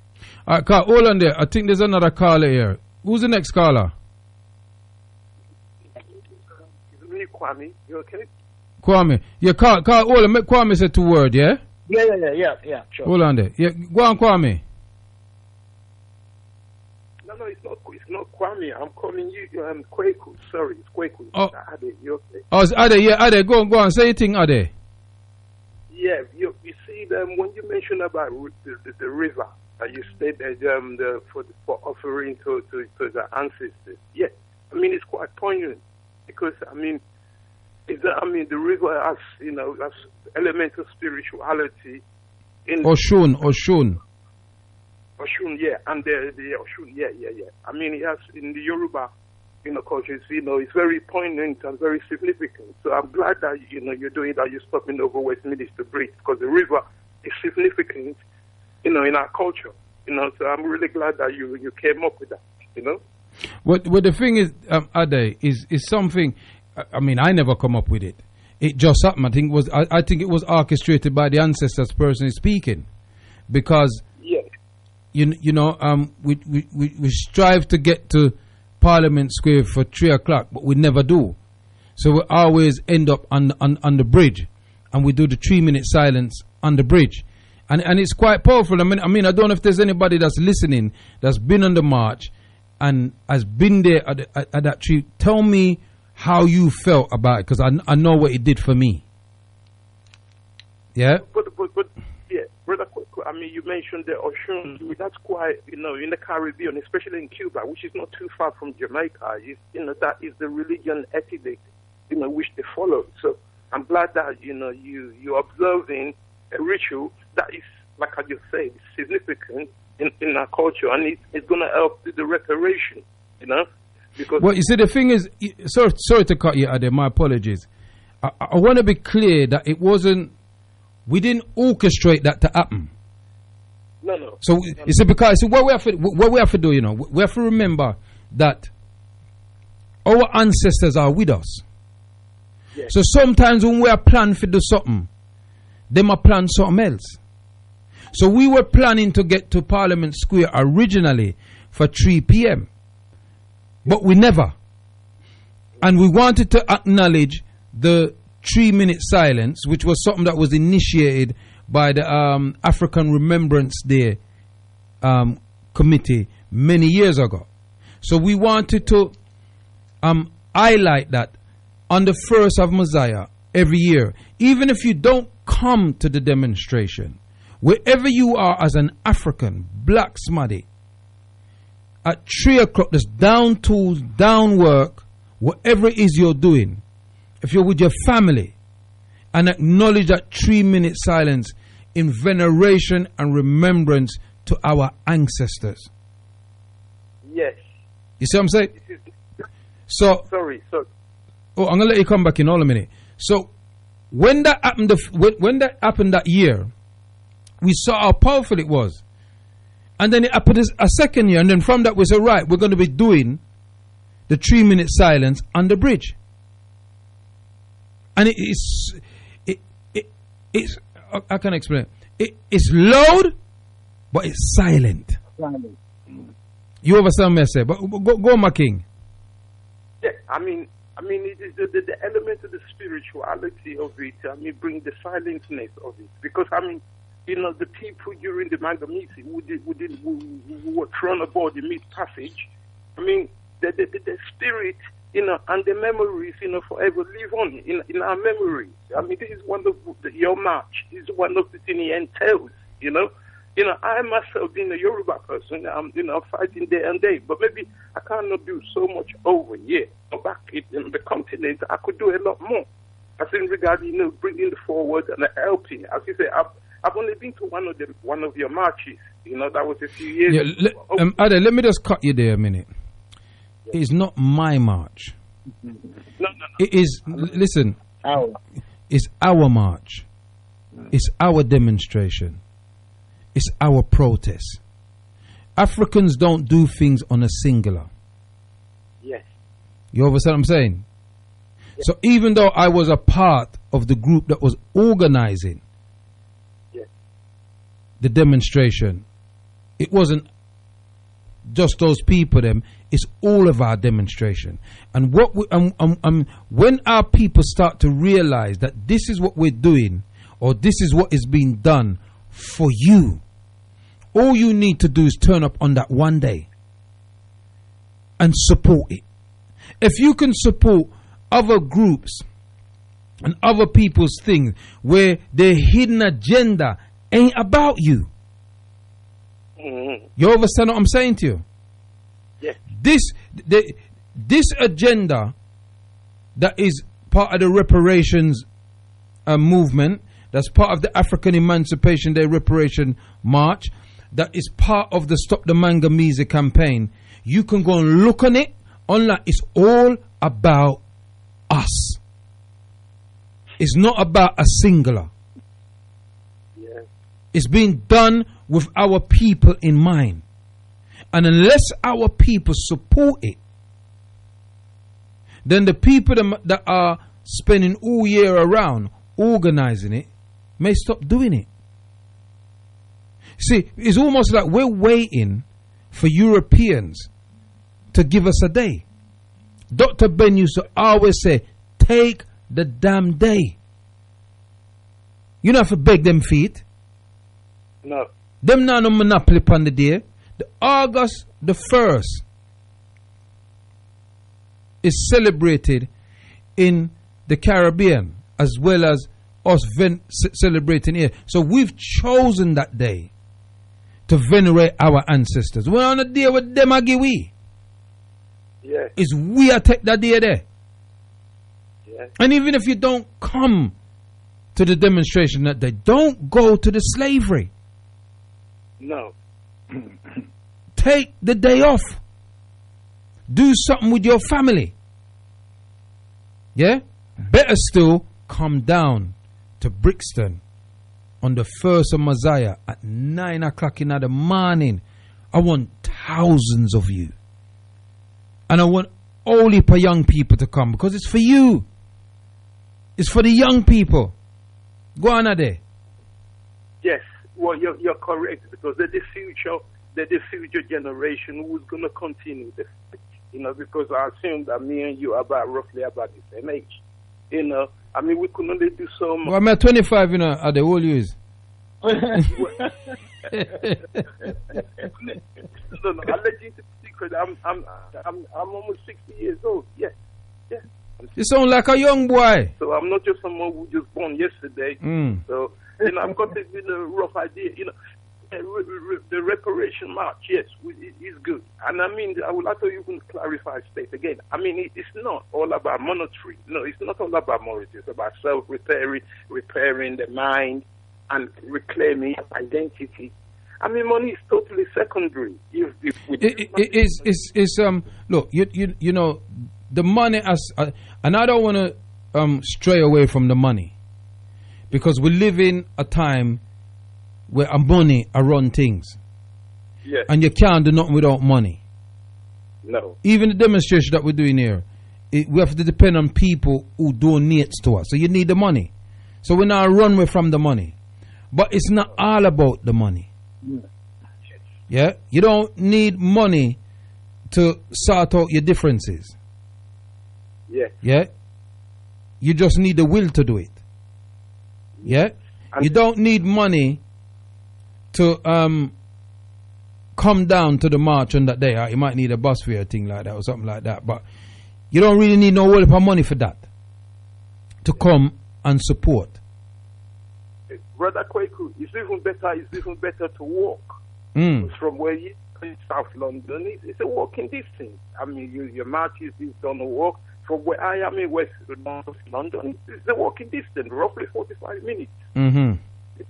So you know, just rather than give your money to London Transport or something like that, or go on the underground, it's best, best to trek.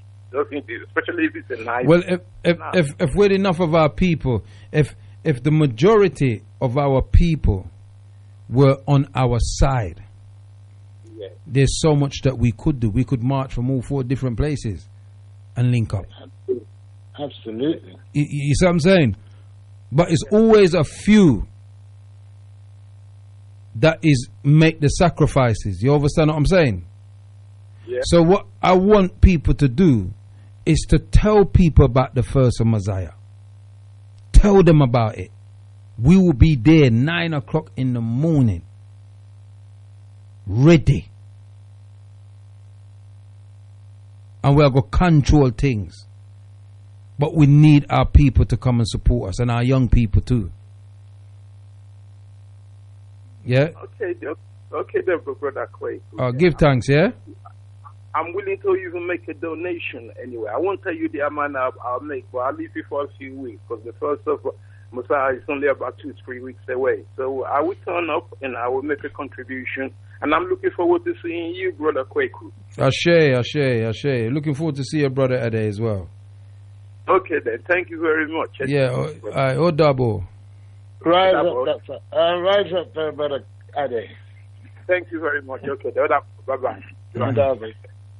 Yeah, the number is 0207 193 0174 plus 44. Drop the other 0207 193 0174. That's a live link number. If you want to send a WhatsApp or a text, is plus 44, and then you drop the 0.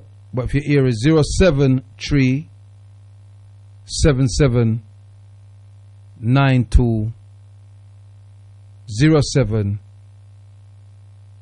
03. I've got some texts here that I need to read out. So come in, want to left out the text people them, because the text people them, it's just as important. Them is just as important. You know what I mean? So let me just read out some of the text them. Right. Total silence was overwhelming. I remember an ambulance stopped its siren when it passed us on the bridge. Very powerful symbol. I tell you, man. Mm-hmm. When I stopped on the bridge, my head did swell. I had an overwhelming feeling of emotion. We would have traveled on that river to the slave ports. And it's true, because, you know, a lot of black people, what people don't realize, that London, Bristol, Manchester and Liverpool were ports for selling Africans. They would sell them here and then ship them over to I'm sorry about that call, you call back again. They would ship them to the places where they bought them. Remember, 40,000 people in Britain engaged in the enslavement of Africans. Some of them never went to the Caribbean. They just owned Africans as slaves in the Caribbean, right? And we must remember that. Yeah. Indeed. The only way we should one way we should march again is if we block the whole road and not get squashed onto the side of the road where trucks and vans can easily kill our children and elderly. It says our movement is way too compliant with active EDL about we need to take more precautions with our safety and non-compliance with the police offenders. Well, you see what we need, and every year we ask this, what we need is the brothers and sisters that have the SIA badges who do door work. It's lockdown now. Yeah, so you're not at work. You can come out and donate your time to your ancestors. Mm-hmm. Yeah? There's enough of you out there. We need you to come and support us. Mm-hmm. We wanna look like the NFAC without the guns.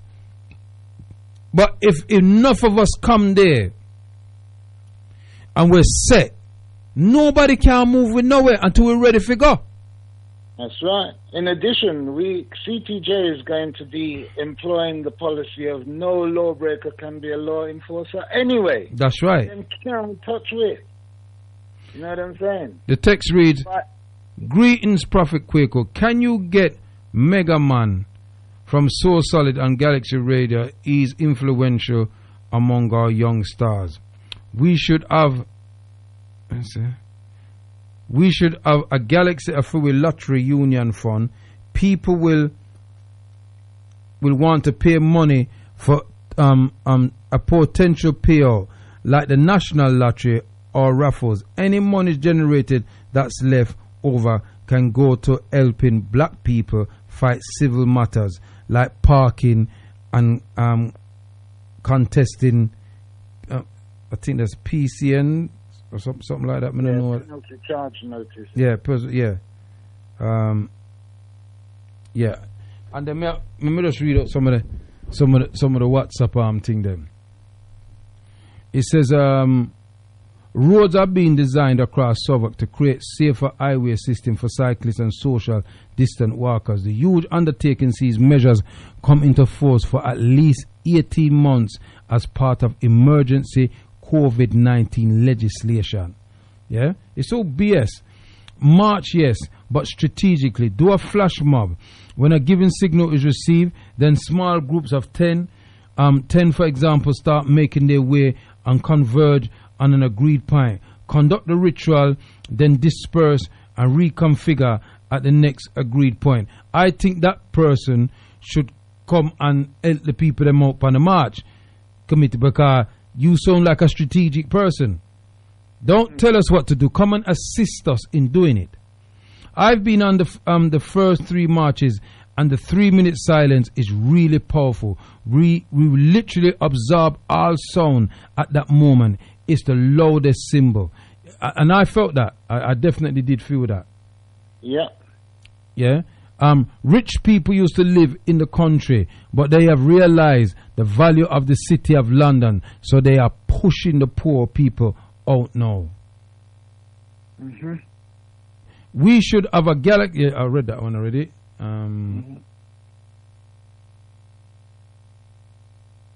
It's a plus. Hold on, let me go back to the one. What him say? Yeah, it's a plus.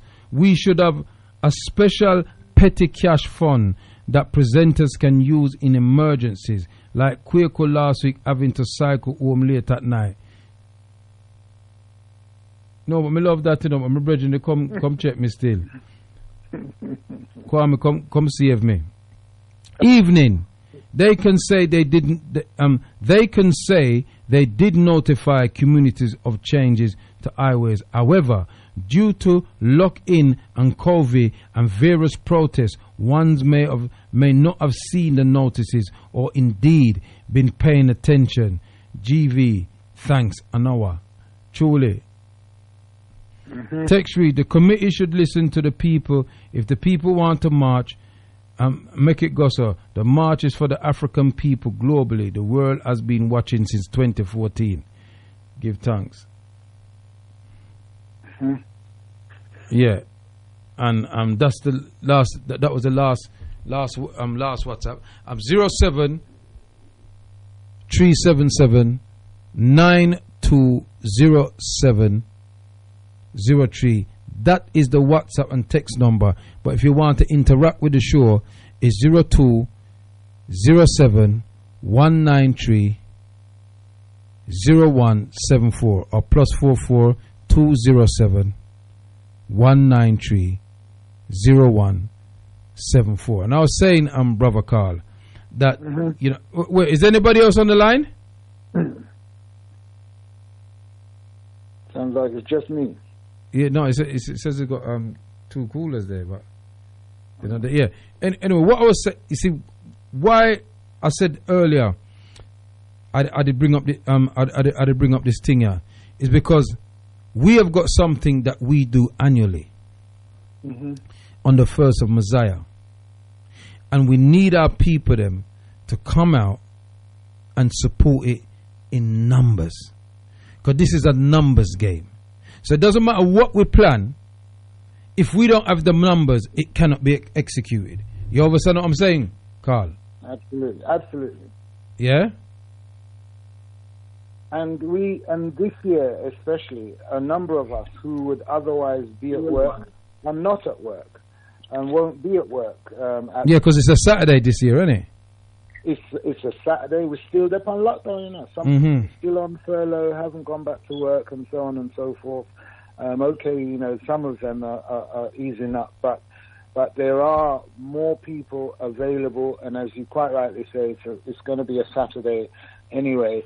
Again, you know, if the numbers turn out, if we all turn out, then on the day the committee can make a decision about marching, I'm sure, or other strategies.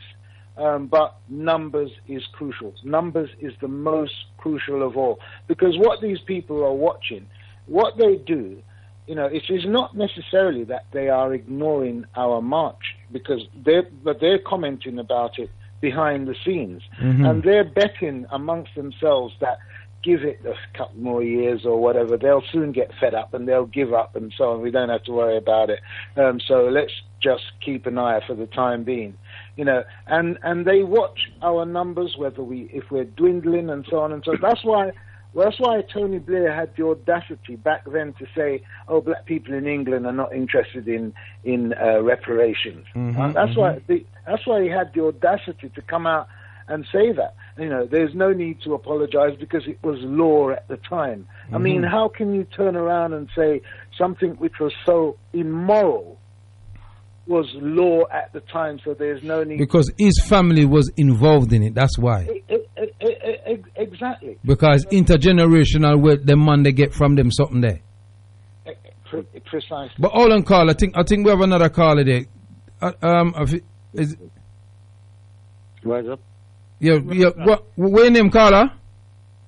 Yeah, Brother K, how are you doing? Brother Vibes, I think it was Brother Vibes is next. The other caller, come in, Brother Vibes. Say what you have to say. Voodoo family. Yes, Prophet Kwaku. Always a brilliant show, family. You don't know. Brother Carl, rise up yourself. Rise all up. Galaxy presenters and listeners near and far, under one family, Voodoo.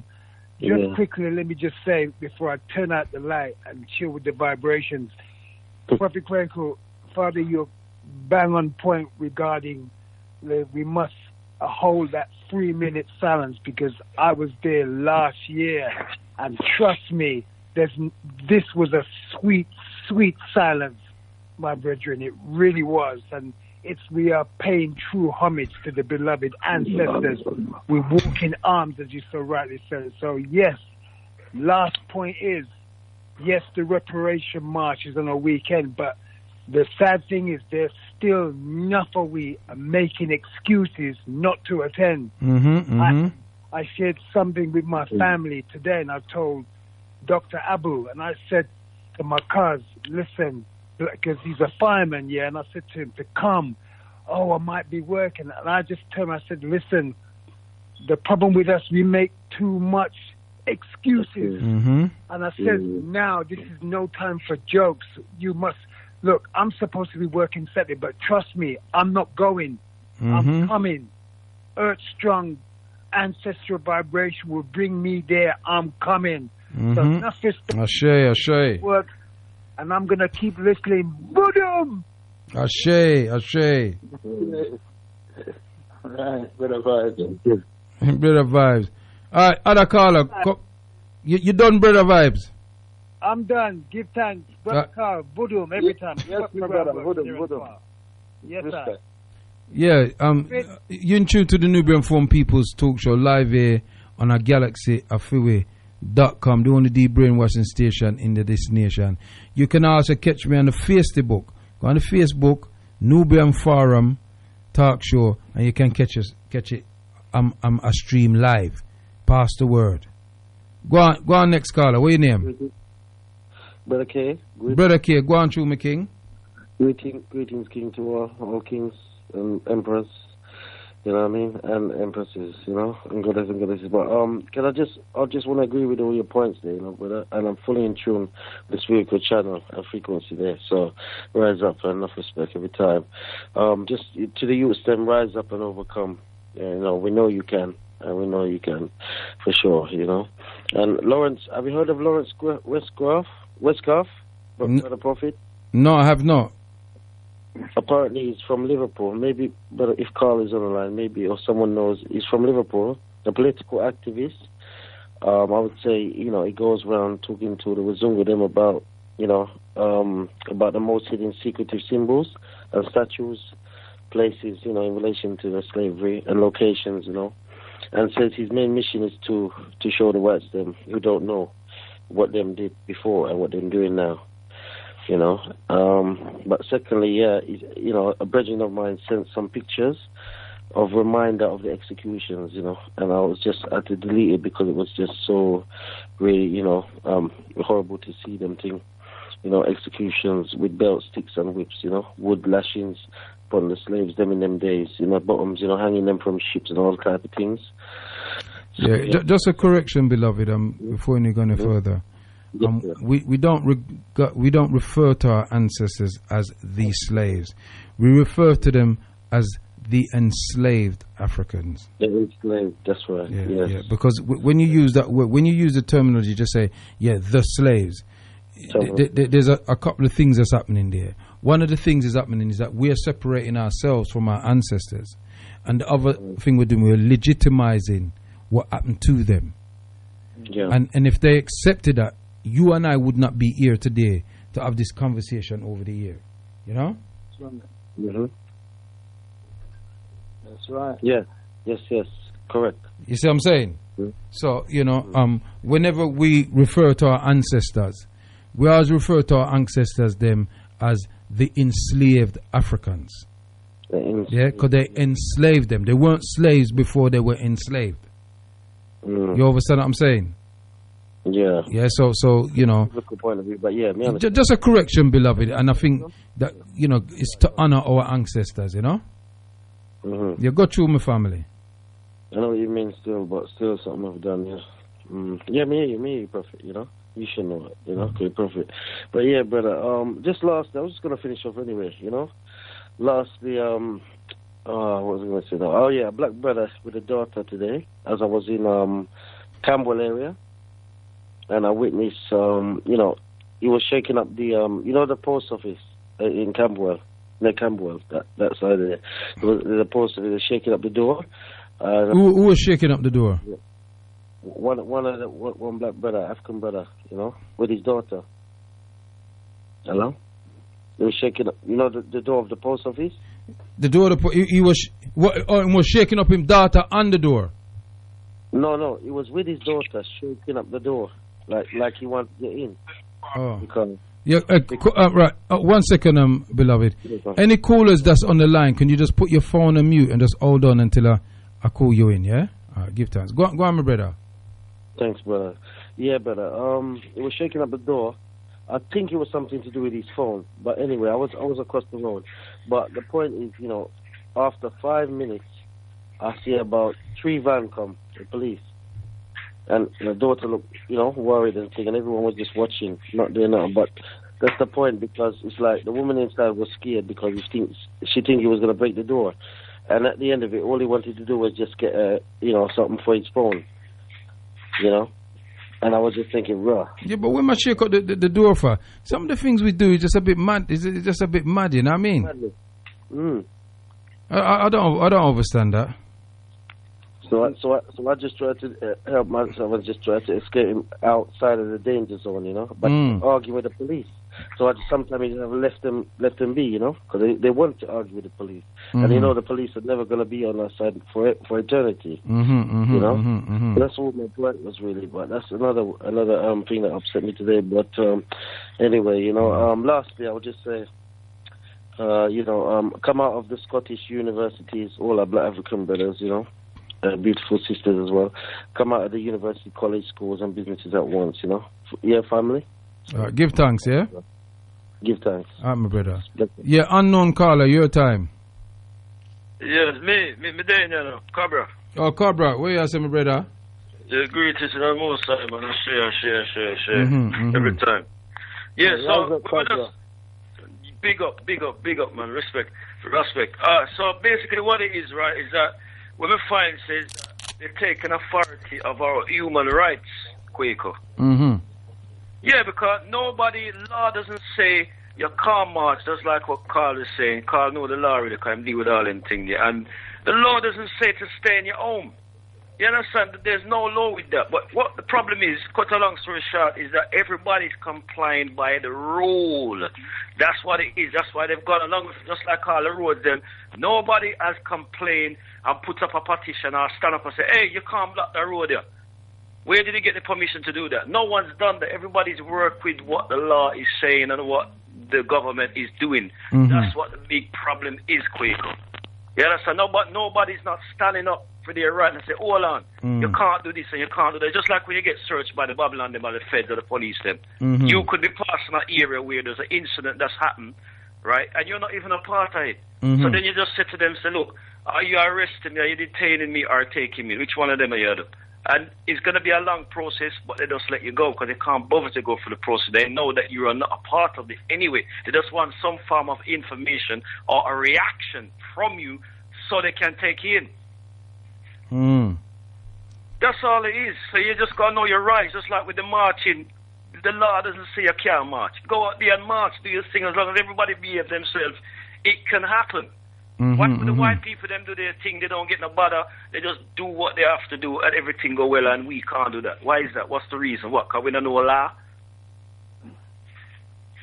You understand? So that's what I got to say. And regarding the United States of America with those guys with the guns, yeah?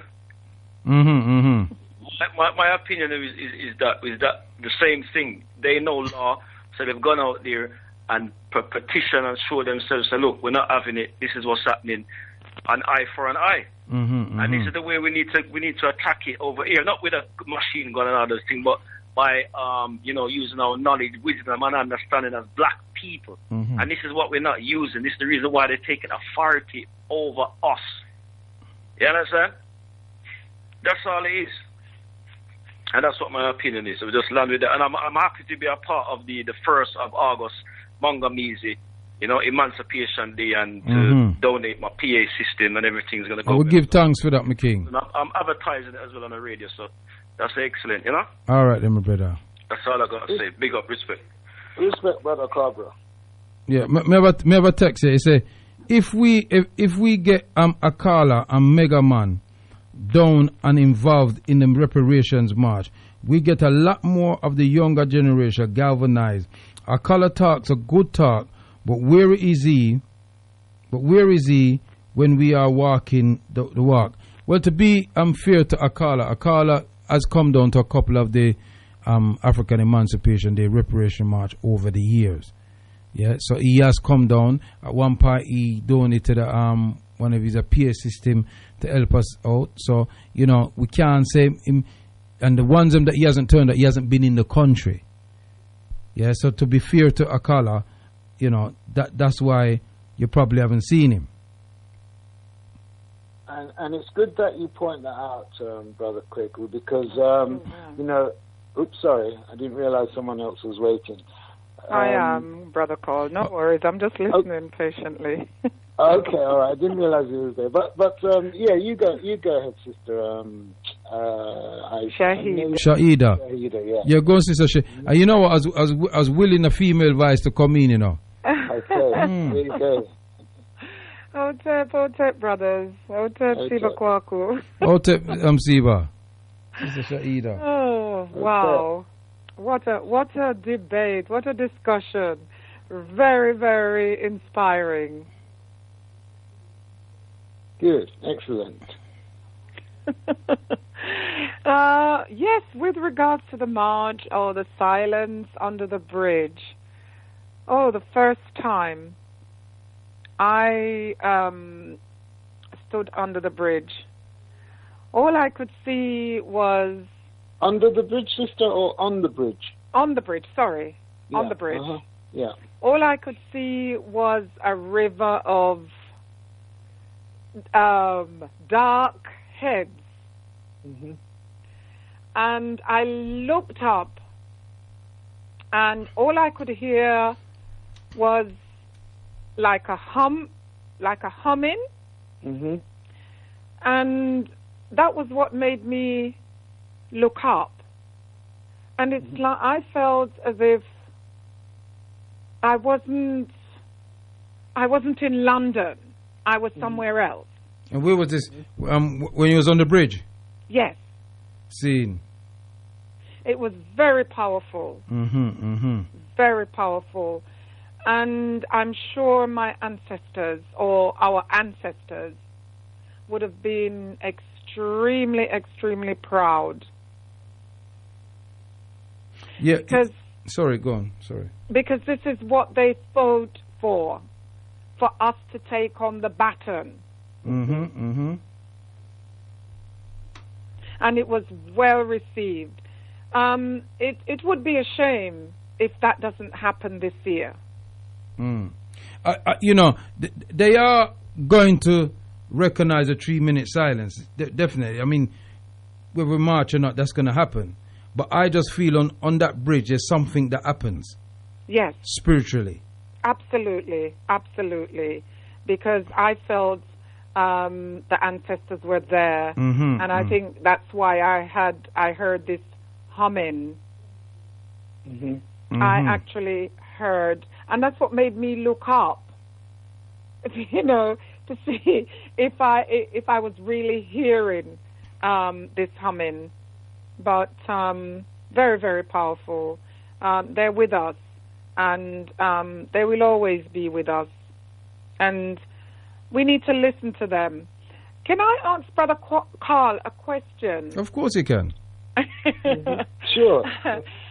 With regards to the demonstration regarding our artifacts, I wanted to be there, but I couldn't find, so I called Auntie Jean. Right. And Auntie... Huh? Yeah, Auntie Jean called me. Yeah, Carol, I'm sorry, I didn't mean to. Yes, and she said you were about to leave, and I said, "Oh my goodness, I didn't know where to get off. I didn't know where the nearest station was." But how did it go? Sorry, Brother Kwaku. No, sis. Are you sure? Are you sure you can do what you want? Well, with the blessing of Prophet Kirkle, yes. It went, in the end, it went okay. But when I arrived there was about 4 or 5 people there. So I was about the 6th person. Then there was another 2 come along who, the person who invited me came along. And then, so in the end, there was about maybe 12 people. But Brother Omowali was there with his drum, and that kind of made the numbers technically, spiritually, double. Because in that street just outside Christie's, the drumming was very, very, very powerful. Wow. And as usual, heads were turned and so on and so forth. So it was, despite the very, very low number, although it was arranged, sorry, Prophet, but it was arranged by some people from Manchester. I think, yes, because they came down from Manchester especially for that. But so I think Sister Shanice was probably basically promoting it on their behalf. But we went and showed solidarity, and I think they did. The matter went to court the following day or a couple of days later. Excellent. And I think Christies have agreed to talk to them or something like that. I don't know the full details. Right. But yeah, I had only found out about it the said evening or the evening before. Yes, I heard about it on Sister Shanice's program, and there were also demonstrations other parts of the world as well. Yeah. Right. Yes, yes. There were also demonstrations, I think, in certain African countries, in America, and yes, it wasn't just here. It was far, near and far afield. So that was excellent. Indeed. Excellent. I think that's something we could probably at some point look at with reparations, with our reparations, because if that's all involved in the reparations, Oh, good. That's all involved in the reparation, in the Stop the Mangamizi campaign. I think people need to go on the Stop the Mangamizi website and read what the actual petition says. Right. You understand me? Because this petition incorporates everything to do with repertory justice. Right. You understand what I'm saying? I do. Mm-hmm. Yeah? Yeah. What I wanted to ask something, it just slipped my mind. Yes, here in what's his name? The singer, the former singer, or the singer. Oh, what's his name? The one from Guyana. What's his name? The brother from Guyana. What singer? Eddie Grant. Oh, Eddie Grant, yeah. Yes, I heard, I can't remember whose program his clip was played on, but they have made him the ambassador of for the reparations. So, Brother Kwaku, do you know? They've made it. He's a spokesperson for the reparation committee in Guyana. Yes. Yeah. So he should be linked with us here and wherever. Yeah, but I don't know if anybody's spoken to him. Yeah. I have not spoken. I went onto his Facebook page and I sent him a message. Right. Yeah, but he never replied. So. Well, send it again. Send it again because sometimes those people they're busy doing something and they miss. Send it again. What was it? I wanted to ask something else. It's gone out of my head. But it will be interesting to know whether he's actually linked with other parts. Oh, I know what I was going to say. Yeah. Also, what they did to our ancestors in Guyana was absolutely. It was so brutal. And this what I learned. I read a little book on the history of Guyana, and that place was literally swamped. It was swamp land, and they got our ancestors to actually dig through the swamp. And they gave the Asians and whoever else is there land, and our ancestors received nothing. I also learned that, the sugar, which is called Demerara, is a place in Guyana called Demerara. Yes. So I try not, if I do buy sugar to cook with, I do not buy that sugar with that name on it. Even Tate and Lyle, that statue in Brixton there in Windrush Square, that's a statue of this evil bee, Tate and Lyle. Yes. That is the library. No, he's in the middle of the square. There's a statue there. All right. Yes, there's a statue there, and who made it known to me? It was an elder Caucasian man. Oh, you mean the statue that's in the square? In the square itself, yeah, the statue, yeah. That is the statue of Tate and Lyle, the sugar plantation owner. I mean, to me, this is how, and I know that there is certain things being said about, statues and whatnot, but to me, this is how these people get their ancestral spirits working. Exactly. So for me, pulling them down is a damn good thing, because that's an impact on the spiritual atmosphere, the spiritual that they have got going. They know the power of spirits.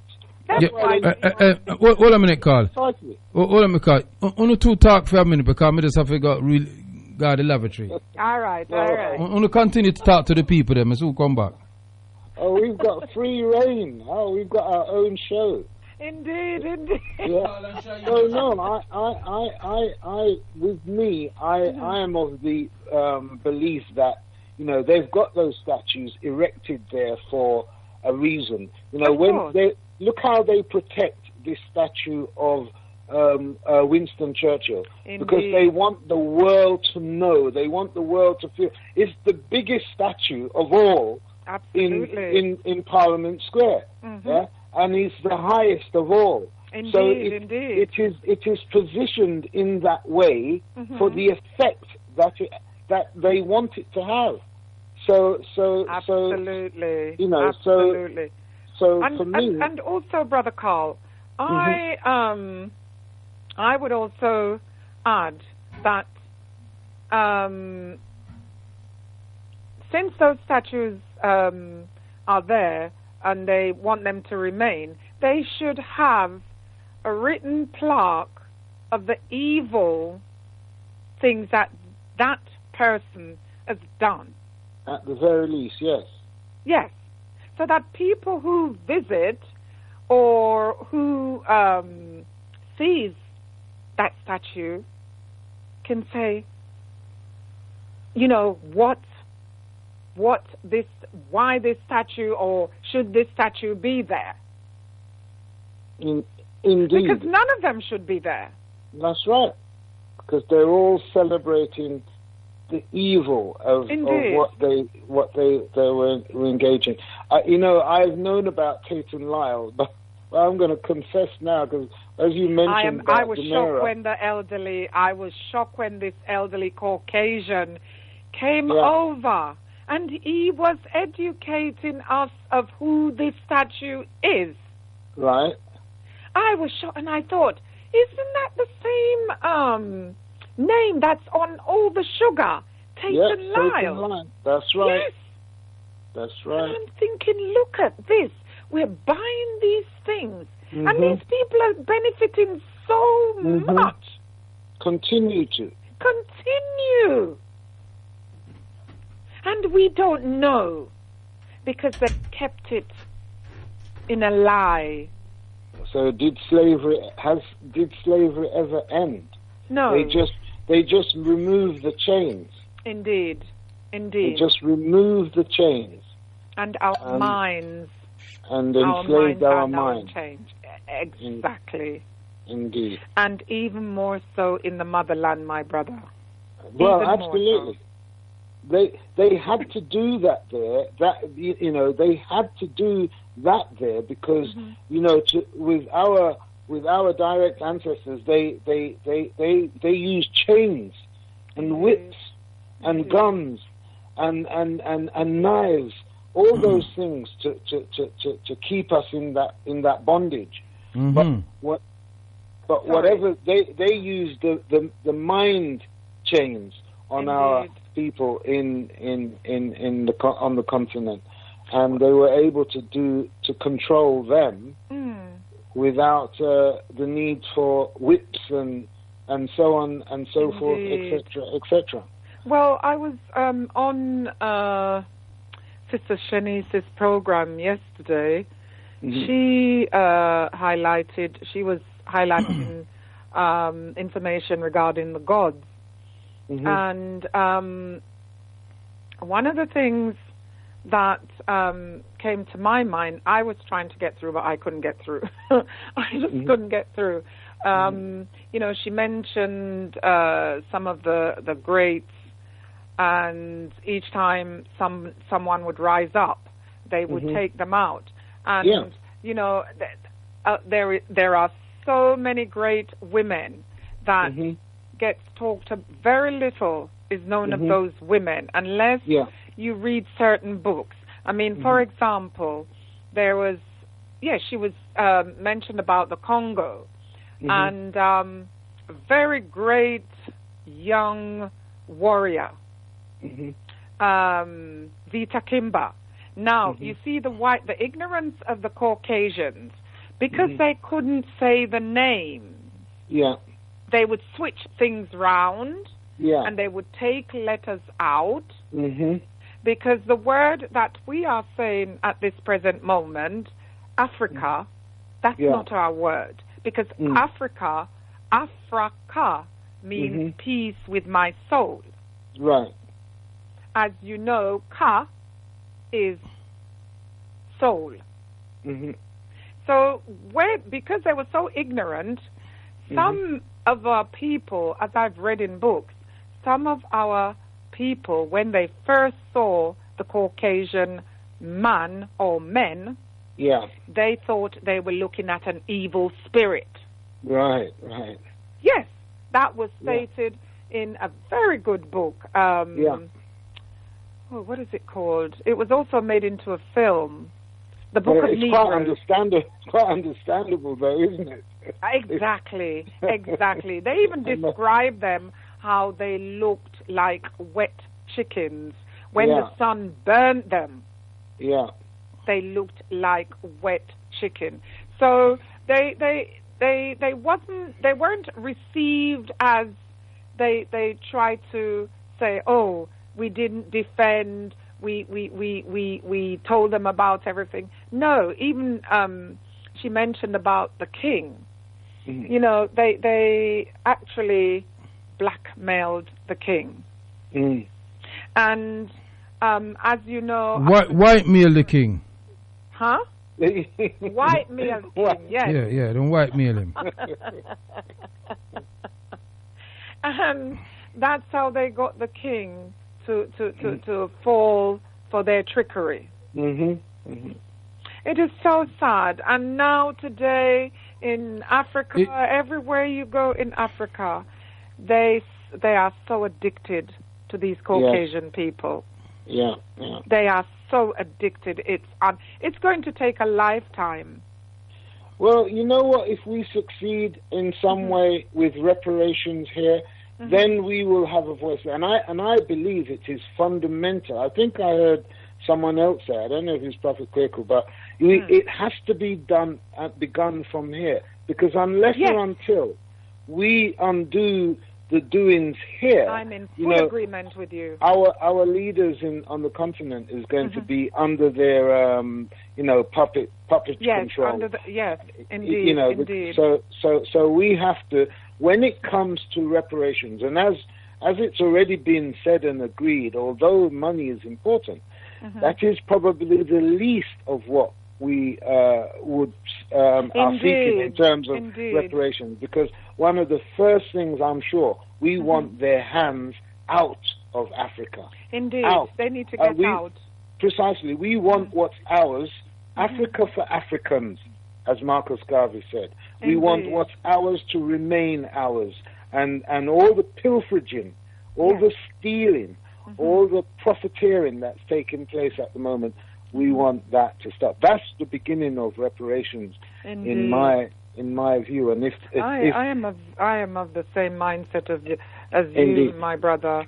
And then when our people precisely, and when our people there on the continent see that, and we're achieving that, and their lives improve as a result of it, because why they're stealing from us to come and improve and make better lives for themselves, when our people are there starving, hungry, etc., etc. If it's about development, and so on and so forth, then leave what's ours to us, and we will be able to develop whatever needs developing. Yes, a prime example of that. Most African women, they live their lives cooking, washing, cleaning, sleeping, having babies, and that's their lives. Yeah. That's their lives. And, I say to them, no, you're worth more than that. Absolutely. The majority of them cannot read. Because in some... Where are you talking? Where is this? On the continent you're talking? On the continent I'm talking. Oh. On the continent I'm talking. Yeah, but have you been all over the continent, Sister Shaida? No, I'm not speaking for all over the continent, but in the countries that I've been to on the continent, it's the same. It's the same. Trust me. I think because I like to mingle with the people. When I visit anywhere, I like to be with the locals. I don't behave like I'm a tourist. I like to eat with them and ask them questions. Those who can understand the Babylonian tongue, I speak it with them and I ask them questions. I think that's understandable because of this. Because look, whilst these people have education to some extent free in countries like here, in our countries, I think even when I was in Jamaica, a pencil, you have to pay for a pencil. Absolutely. So if you can't afford to send your children to school, then it is understandable why the situation where getting people growing up and can't read and so on and so forth. And if the parent who cannot read is also having children, and then it's just a repeat cycle. Absolutely. So, and as I said, because these people have that program in place. Indeed. Yeah. So that, because if it's here, the reason why these people have the sort of laws, the sort of whether it be unemployment benefit or whatever, etc., they have those things in place to avoid the people turning to rioting. Yeah. Indeed. It's a mechanism of control. But in our countries, they make sure that the sort of people that are in power, if the people want to rise up, they'll just crush them. Yes. And they're unable to, because they don't have this access to free education and basic education. Then how on earth do they get to learn about what their rights are and so on and so forth? Yes. They've been. Yeah, can I just interject here a minute, please? And let the people know they're in tune to Newburn Farm People's Talk Show live on GalaxyAfiwe.com with Sister Shahida and Brother Carl at the helm. This show is sponsored by African Development Enterprise, ADE. You can find them down in Riley and Peckham. Yeah? Riley and Peckham. And, they are the official sponsors of this show. African Development Enterprise and Sharp Photography. Now, if you going to the Caribbean to get married, even into Jamaica and place there, then you can check them. Because them have a studio down there. Them even have a guest house where you can go and stay, a mommy beer. Yeah, everything. So we not play with the thing. Big things are gone. Wow. You understand me? So anything to do with printing your invitations, printing your divorce papers, your will. Yeah, printing on T-shirts, any kind of African print that you want. If you want, you have a symbol and you want to put it on a T-shirt or a jacket, check out African Development Enterprise, 48 Riley and Peckham Indoor Market, Unit 49 to 52, Southeast 15, 5 Botswana, Yahweh. Yeah, right. I just had 18 T-shirts printed back and front with Campaign for Truth and Justice, our logo, and so on and so forth. And they're absolutely beautiful. Are you going to sell them are you going to promote them at the Emancipation Day? That's a good idea. I mean, yes, why? Yeah, hold on. I haven't finished bigging up my sponsors. Oh dear, no. Oh, you finished, Brother Kwaku. Oh dear, no, because you can get them on them website www.sharpphotographics.com. That's sharp SHARP photographics.com. Yeah, right. You can get them on Devon at Photo and Printing gmail.com. Telephone number 02 07 165 5483, Monday to Saturday from 10 a.m. until 6. So check them out. And invitations, anything to do with printing, if you have print a book or anything to do with that type of stuff. Yeah? Videography, anything, framing, anything like that. If you want to get some black pictures and all them some, the one bag, just go down there, go check it out. And picture framing, they do picture framing. Mm-hmm. And also picture restoration, because exactly. Yeah, Brother Delani is restoring a picture of me and my mother. I think I must have been about 11 months old, and my mother, that would have been back in 1962, and he's just brought it back to life. And I just can't wait to get it. I've already selected the frame that I want for it. Yes. And Brother Delani is magical with the camera. He's excellent. He's absolutely magical with some of the. Whenever I visit his shop in Rye Lane, there, it's just, I'm just turned on by the beautiful photos that he's taken. His subjects are beautiful anyway. Absolutely, but so if people want to see the quality of pictures that's taken, all they have to do is go to the website. See, go to the website. You can log on to the website at www.sharpphotographics with an S at the end.com. Yeah, Devon. Or if they're living in Peckham, Kwaku, why not visit the shop? And he's got the TV on, which shows the beautiful. Well, them can't visit the shop right now, you see, Sister Shaida. That's why I was giving them the website. Oh, are they still not up? Because I was going to go down there. There's a book there. He meant right now at this particular time. Yeah. Right this minute. Okay, you see, like people are listening to the show now, them just can go www.sharpphotographics.com, then they can see everything, or they can go on Devon. They can go on Devon at photoandprinting.com, and they will see all the kind of pictures and see the things that the business does. It's important for us to promote our businesses, because ADE Pictorians are one of the people that they do put money back into the community. You understand what I'm saying? Absolutely.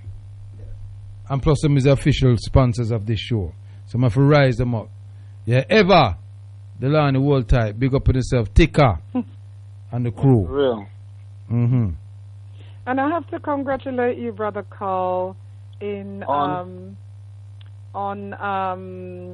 getting that writ. Was it a writ? The fee exemption. Yeah. So we're thank you. We're in the process of finally drawing up a statement, and that statement will include the story from the day of my son's death.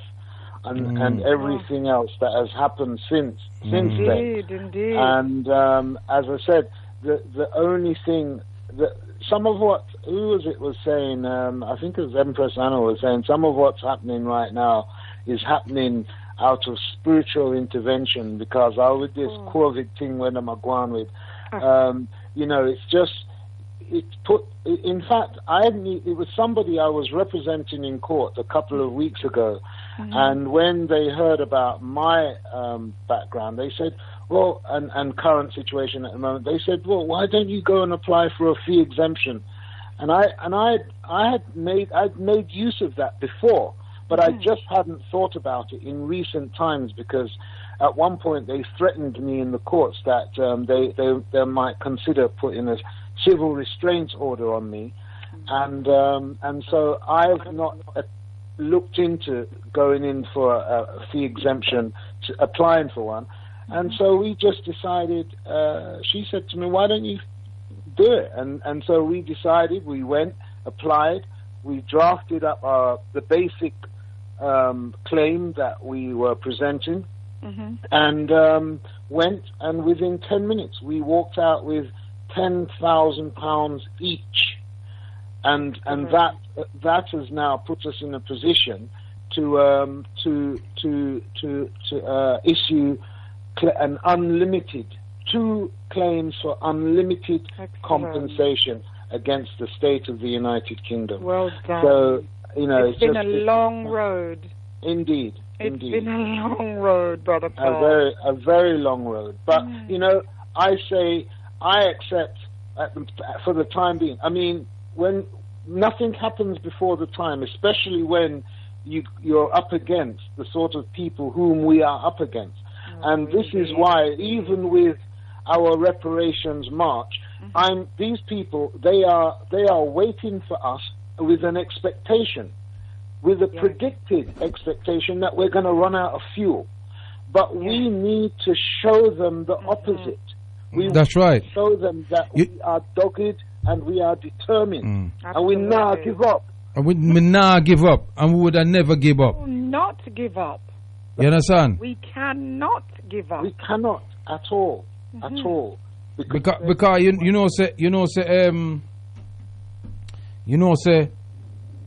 one year when me and brother Leo go meet them, you know, down at them headquarters, you know, we got them headquarters. Them.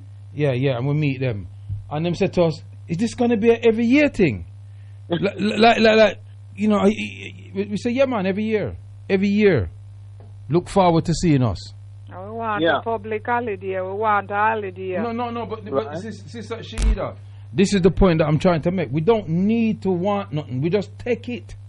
What's stopping us as a people from taking that day for ourselves? Yeah, that's right. What is stopping us? True talk. That's right. It's true. But what's really and this is why I played that. This is why I played my man's thing. You understand what I'm saying to you? Because here he is in United States. Remember when the man said, Brother Kwaku, let me comment on that. You know something? That brother is militant. He reminds me of Brother Malcolm. They don't take no talk. They mean way I say. All an unknown caller. And that is the way we have to deal with these people. Absolutely. Otherwise, we will never get anywhere. Well, you see, the thing is, Sister Shaida and Brother Carl. What I always do, you know, I always think about our ancestors, you know, in the height of our capture. On these various plantations that they were doing all kind of nefarious activities to us. You know, the sex farms. You make my belly hurt me. Right, for rape man and woman and all them something there. Right? Shitting at them mouths and no wonder, you know something, my brothers, when I think about what these bastards have done to our ancestors, you know, a lot of the dis-ease that we have among us stems from all them heinous things that they did to our ancestors. Yeah, but the point I was trying to make, my sister, this was the point I was trying to make. That those people never gave up. No, they didn't. They didn't. Otherwise, we would not. You understand? Yeah. Them never give up. As we couldn't be here today.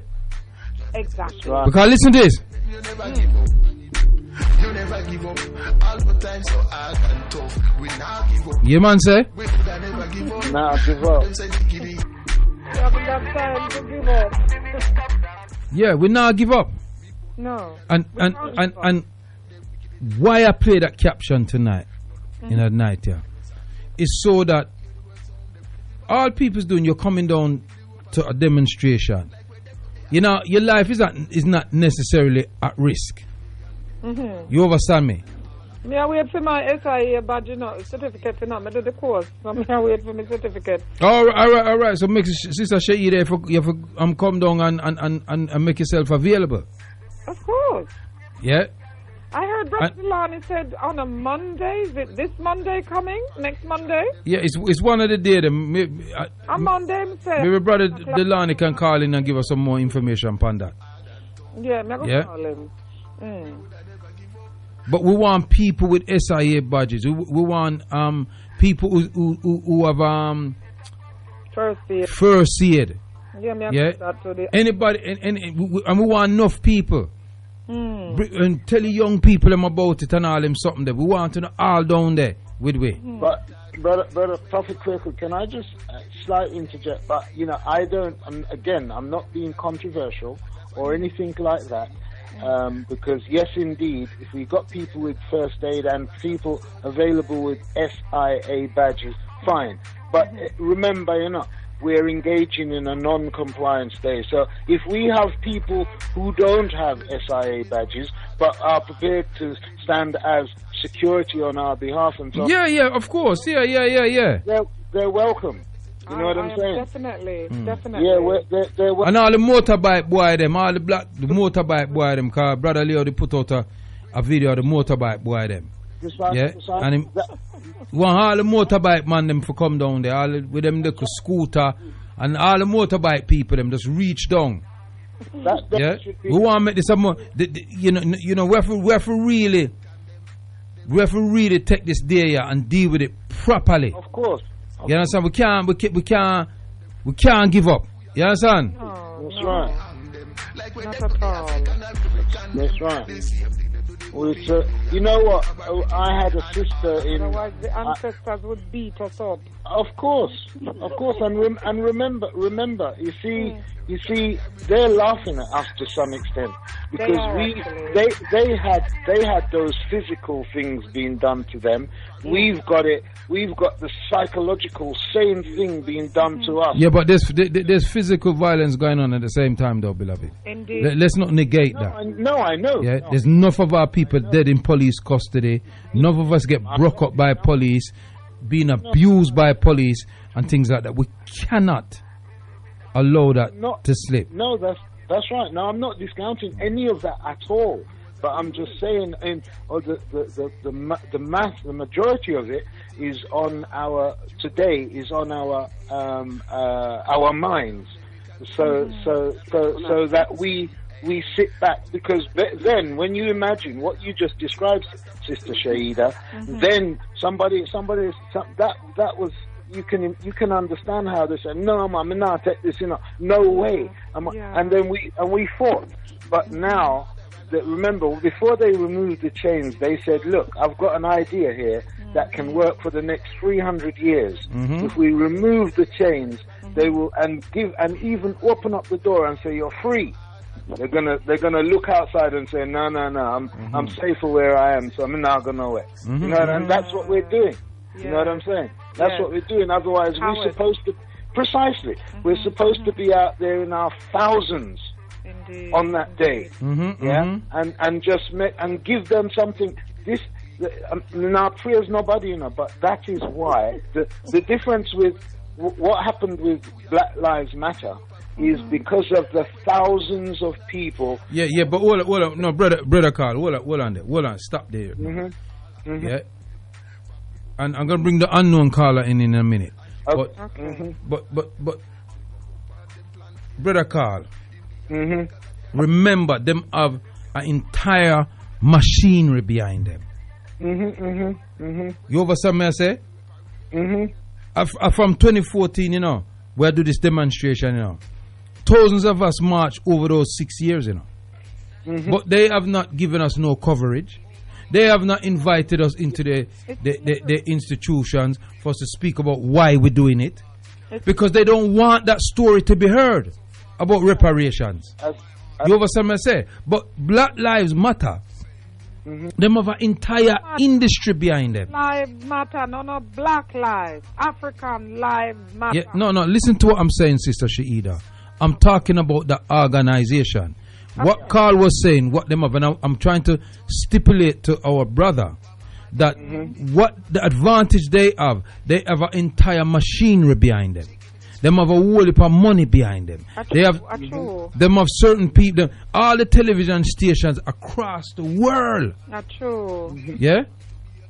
That's why sometimes you have to mind and watch where you follow. The propaganda machine, them and them. Yeah, them have it. We don't have that. We have social media, and we look at things with the social media. You understand me? But unless everybody share it and it get out there and it go viral, nobody know where though. I still meet people today who tell me them can't believe there was a march going on for 6 years and them never know about it. Because what happens is, not only that, the other the other black stations that play music, they don't want nothing to do with nothing like that, so they keep it quiet. That's the problem. You understand me? The management in these places, they stay away from black politics or black liberation because they want to get on in the white man society. You know? Yeah, Rebel, if you want to call Rebel, I know you're listening, Rebel, but you have to go call upon the live link number, you know, because I can't link you with my phone, you know. So the live link number, I'm going to stay till 12:30 and then I'm leaving, is 0207 193 0174. If you're calling from abroad, it's +44 207 193 0174. Yeah? Alright, unknown caller, you want to make your contribution? Yes, Brother Kwaku. I phoned when you first came on the show. What's your name, my sister? I'm just who I am. I'm not gonna. Alright, who I am. I just need something to call you by. Who I am, that's cool. Go on, who I am. I was the one who said headhunters. Headhunters? Headhunters. Do you remember? No, I can't remember. I apologize. All right, then, that's understandable. Headhunters is we're going to have to headhunt all those evildoers on the planet and get rid of them. Oh, seen. Yes. So I think you remember. So what I'm saying to you now, you see the fire, the ancestors will put fire up you now. You know your purpose. This is the best time to march and defy them once and for all. Ain't so? We have to break the rules this time and march on the 1st of Messiah. There will be consequences. If people want to be true warriors, like you said, they've got their machinery out there, we have to break this spell. Wow. And if we cower down and don't march and do the little arrangement they've made for us right now, we're forever in bondage. The thing is this, let me just qualify something. They have not made no arrangements for us. The arrangement has been made by the committee. Yeah, so and the committee is not following them. You understand me? Those arrangements came about because of the lockdown. So it was said that something I forget, we have to do something, we can't just sit down. Wow. You understand me? But I heard all that before Kwaku. I'm just saying. Oh, seen, yeah. Break down the lockdown. We've marched every single year. I went to the first 2 marches. I didn't go after that because my mum's birthday's on that day, yeah? And so why you not bring your mother then? she's not a well person. She can't march. Oh, seen, sorry. So I just put my spirit out there. I can't. I have to look after my mother. No. True. Right. So what I'm saying to you, Kwaku, and the ancestors are saying to you, we have to show our mettle. I don't want to hear about the other arrangements. We march on the 1st every year. We will have to march again this year to show our mettle to the youngsters. Yeah? Because if we go with these arrangements, I know behind the scenes there's other people that pull these arrangements. They can push us this way and that way. I'm saying, if I can physically make it, I would march. I marched when they killed my cousin in the fire, yeah? And the horses was trampling on me and pushing me down, yeah? So I know what a rough march is. Mm-hmm. So I'm saying to you what you have been saying. I don't know how you're not hearing you saying it. You're telling us to march.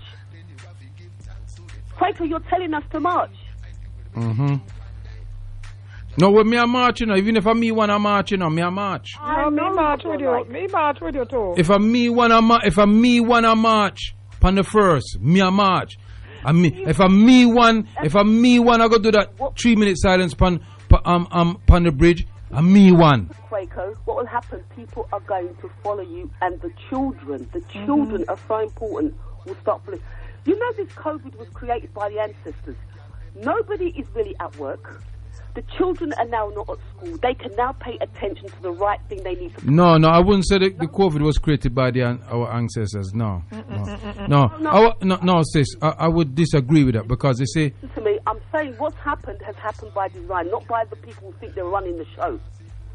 They're just tools in this machination.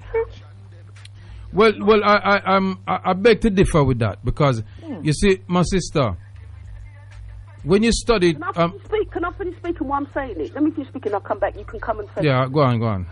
I believe what is happening on this planet, because it's not just a lockdown in Britain, it's a lockdown globally. This thing that is happening, whether they call it COVID or coronavirus or whatever, right? I think it's a hoax anyway. That's my personal opinion. This thing is happening because it's been done by design by the ancestors. We have an opportunity as the leaders of the race, because other races, the black race, because until we're free, nobody on this planet will be free. Until we liberate the planet, nobody on this planet will be liberated. The mistake these certain oppressors do is that when they're holding us down, the first people on the planet, they're holding the whole of the planet down. We are the key to release. They know it. That's why they're watching us and they're strangling us. So you, whether you know it or not, Kwaku, you are the force. You start marching, you get the whole world marching with you. Yeah, all right, sis. I just. I don't want to know about the other details they've made that we can't do it because of COVID, because you're falling into the trap. I just want to. Kwaku, I'm going to let you speak. Yeah, I just want to come back to you on the top where you say the COVID is created by our ancestors. I disagree with that. Totally, and I disagree with it from the point of view of African spirituality and African mythology. African spirituality and mythology does not do anything that's anti-nature. It doesn't fast with nature. Nature is created in a way that everything is interlinked. Everything. Yeah, the ants, the termites, the invertebrates, the creatures in the sea, the birds that fly in the air, the oxygen, the matter, the molecules, the protons, the electrons, and us as beings on this planet is all interconnected. The trees, everything. You understand me? Them don't mess. Right? It's only people who's mischievous. Yes. Yeah, will go and mess with nature and try to create an alternative. You know, say that a bat of over 1,000 different what them call SARS or COVID in it. Over 1,000, you know. But the only way it can be transmitted from animal to human is if it's tampered with in a laboratory. No, we know this. I will totally disagree. I've got my own opinion of what's happening here, but and we both have an opinion, and I disagree with it totally. I don't believe this disease exists. I think they've used it. Like you I agree with no, sis. I didn't say. No. Listen to what I'm saying. No. 1 second, Queen. They're using it. They're using sis. it cover to 1 second, my sister. Dictatorship. Yeah, sister. Good cover. Yeah, sister. 1 second. My guns. This thing is a hoax. Sis. To my guns, they've used it as a cover to get all their my sister. On laws across. Sister. Well, no. I've listened to you, Kwaku, and everybody might be on your side on this, but I. My sister, you're misquoting what I said to you. No, let me finish speaking. No, I'm not going to let you finish this. No, let me. No. Because I must. No, I'm going to make you come back, but we're having an interaction, so we're not going to shout over each other and get upset. What I'm saying to you, my sister, yeah, is that I don't disagree with you that it's a hoax. No. I don't disagree with you with that at all. I'm in support with that. I think it's something else that's going on, personally speaking. What I'm saying is I just disagree that it's our ancestors is the instrument of what happened. That's all I'm saying to you, sis. Everything else you say, I don't disagree with. It's just that little part there. You know what I mean, sis? Continue. It comes to the point here. You're contradicting yourself. Are you saying that these people that are currently running the system have the final say on how this thing goes? Are you saying that they're in control of the cosmic clock? Are you saying that they're in control of the spiritual system? Are you saying that they're God itself? Not. No, I'm no, asking this question to our people here. Yeah, Are we so- empowered people or not? Do So- we follow so- the rule of law that they dictate? Do we So- follow the rule of law of how we move? Do we follow the law of putting this thing on our mouth and muzzling our mouth? Because that's what we're saying. We're working But around we are their now. following it, We're working sis. around their dictation. We are following it. My sister, my sister, no, we did not say, and I did not say, and let me be categorically clear to you, that I believe these people control our ancestors or the cosmology or the spiritual. No. But what they can control, which is material, they can corrupt nature. They can corrupt things. That's what they do. That is just a fact. Or, no.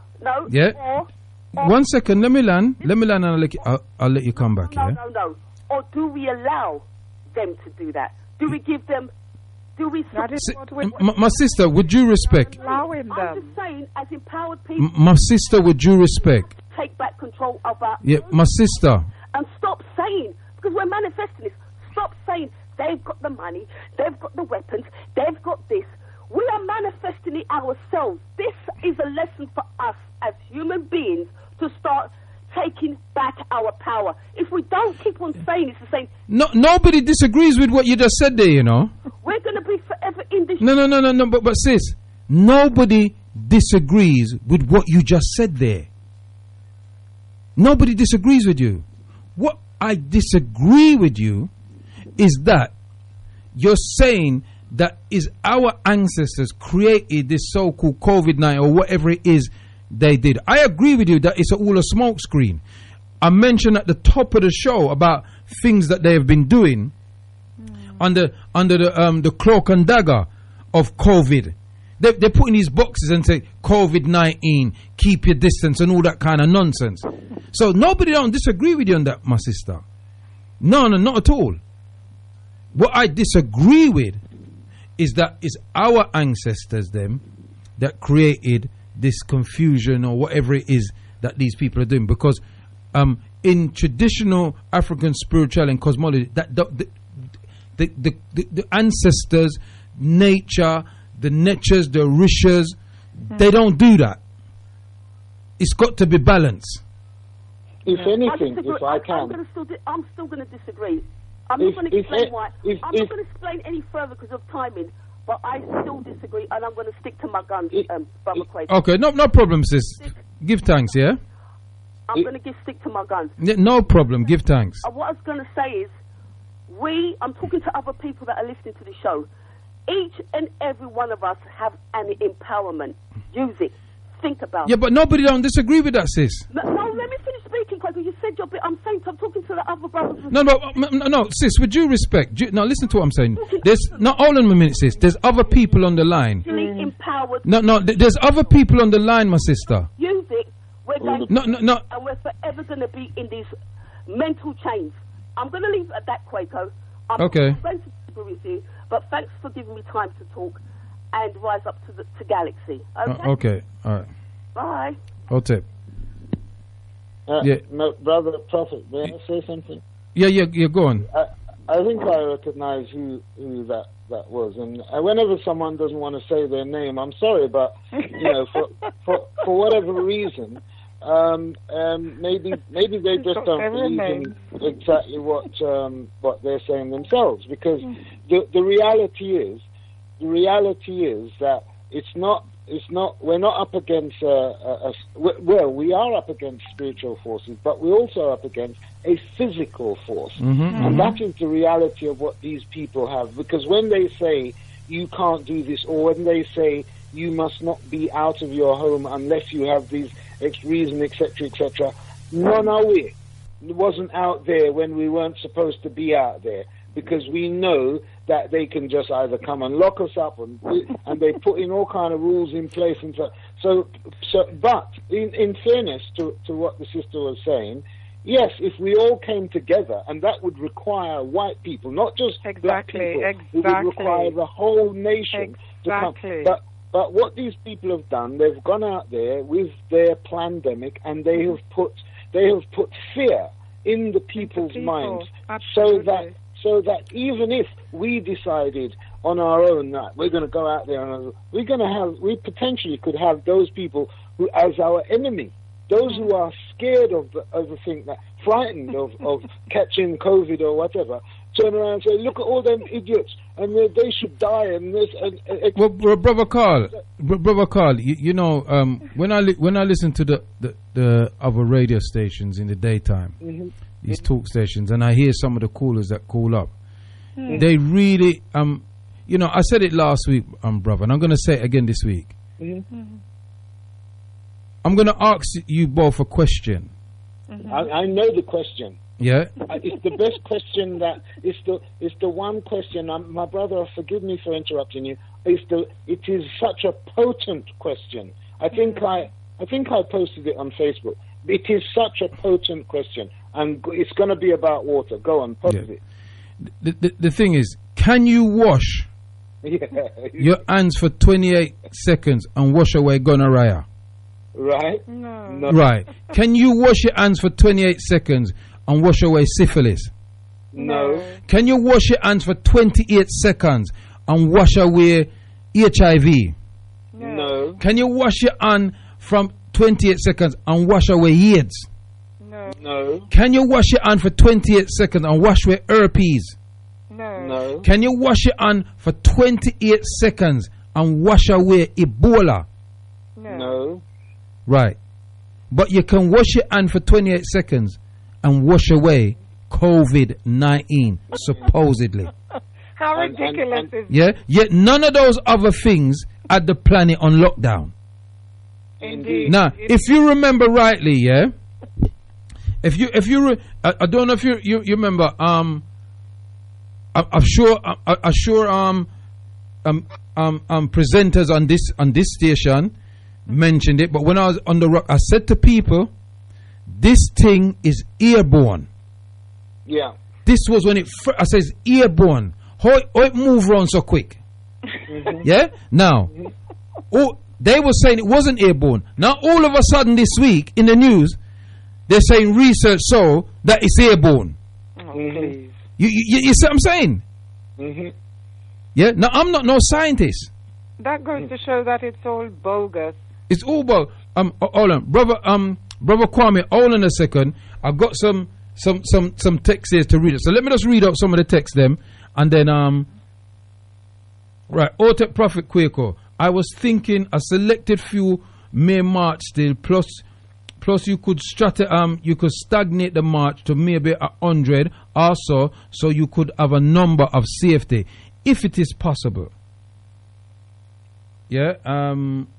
Monday 7 to 9 p.m. training days every Monday 7 to right. So the training days for the for people stewards and people with SIA badges and all the thing. The training day is on Monday 7 to 9 p.m. I'm open that's by Zoom. I don't know. Delani, could you send me some more information about that, or you can call in and give us the information on that. Right. Text read. Hold on there. It says psychological violence imposed on us from being a child in their schools and throughout their society. Yeah. We don't even realize what is being done to us. BLM stands for Black Liberation Movement. Irritated Genie suggested we take back the energy they hijack. Very good suggestion. We can resign them with GLM, Gay Lives Matter. Yeah, but I like that Black Liberation Movement. Yeah, and there was an organization called Black Liberation Movement back in the day. Hold on. The voice of the people is the voice of Jah. Get the people to call a march phone to let the committee know they won't march or organize or perish. And brother Carl, the first thing Rasta want is repair is repatriation now. Then compensation. Give thanks, bro Carl, Emperor Shaida, for your energy. Prophet Jabi, listening when I can. Oh, in the United States. That's Prophet Jabi in the United States. Rise up, Prophet. Rise Kwaku. up, brother. Rise up. Kwaku, can you give my number to Carl and brother Carl? Wait, hold on, wait a second. I'm brother Carl. Me a talk. Me a walk with you. The sister, right? Our ancestors are here. All right. What happened is on this thing here. If you text me your number, I'm brother Dex, because he's got your name Dex on it, and there's no number, so I can't get the number. Yeah. Text read Sister Sojourner. That's all it say. No, she's just telling you who it was that made Yeah, the call. that's the sister who wouldn't give her name. Is it? Can the lady continue to talk about her experience in the motherland? I hate these people who phone in and talk all over the house and will not allow their views to be tested. I suppose that was with that sister there. Everything happens for a reason, and the ancestors have intervened. It's true what my sister is saying. I agree. Orlando, Florida. True us or are using us to intervene and deal with the situation. So big up the Smuddy in Orlando. We're cowards. Right. Training location. Right. The training training location. This is the number if you want to go on the training location. Is 07. This is for the African Emancipation Day Reparations March. Yeah. First of Messiah.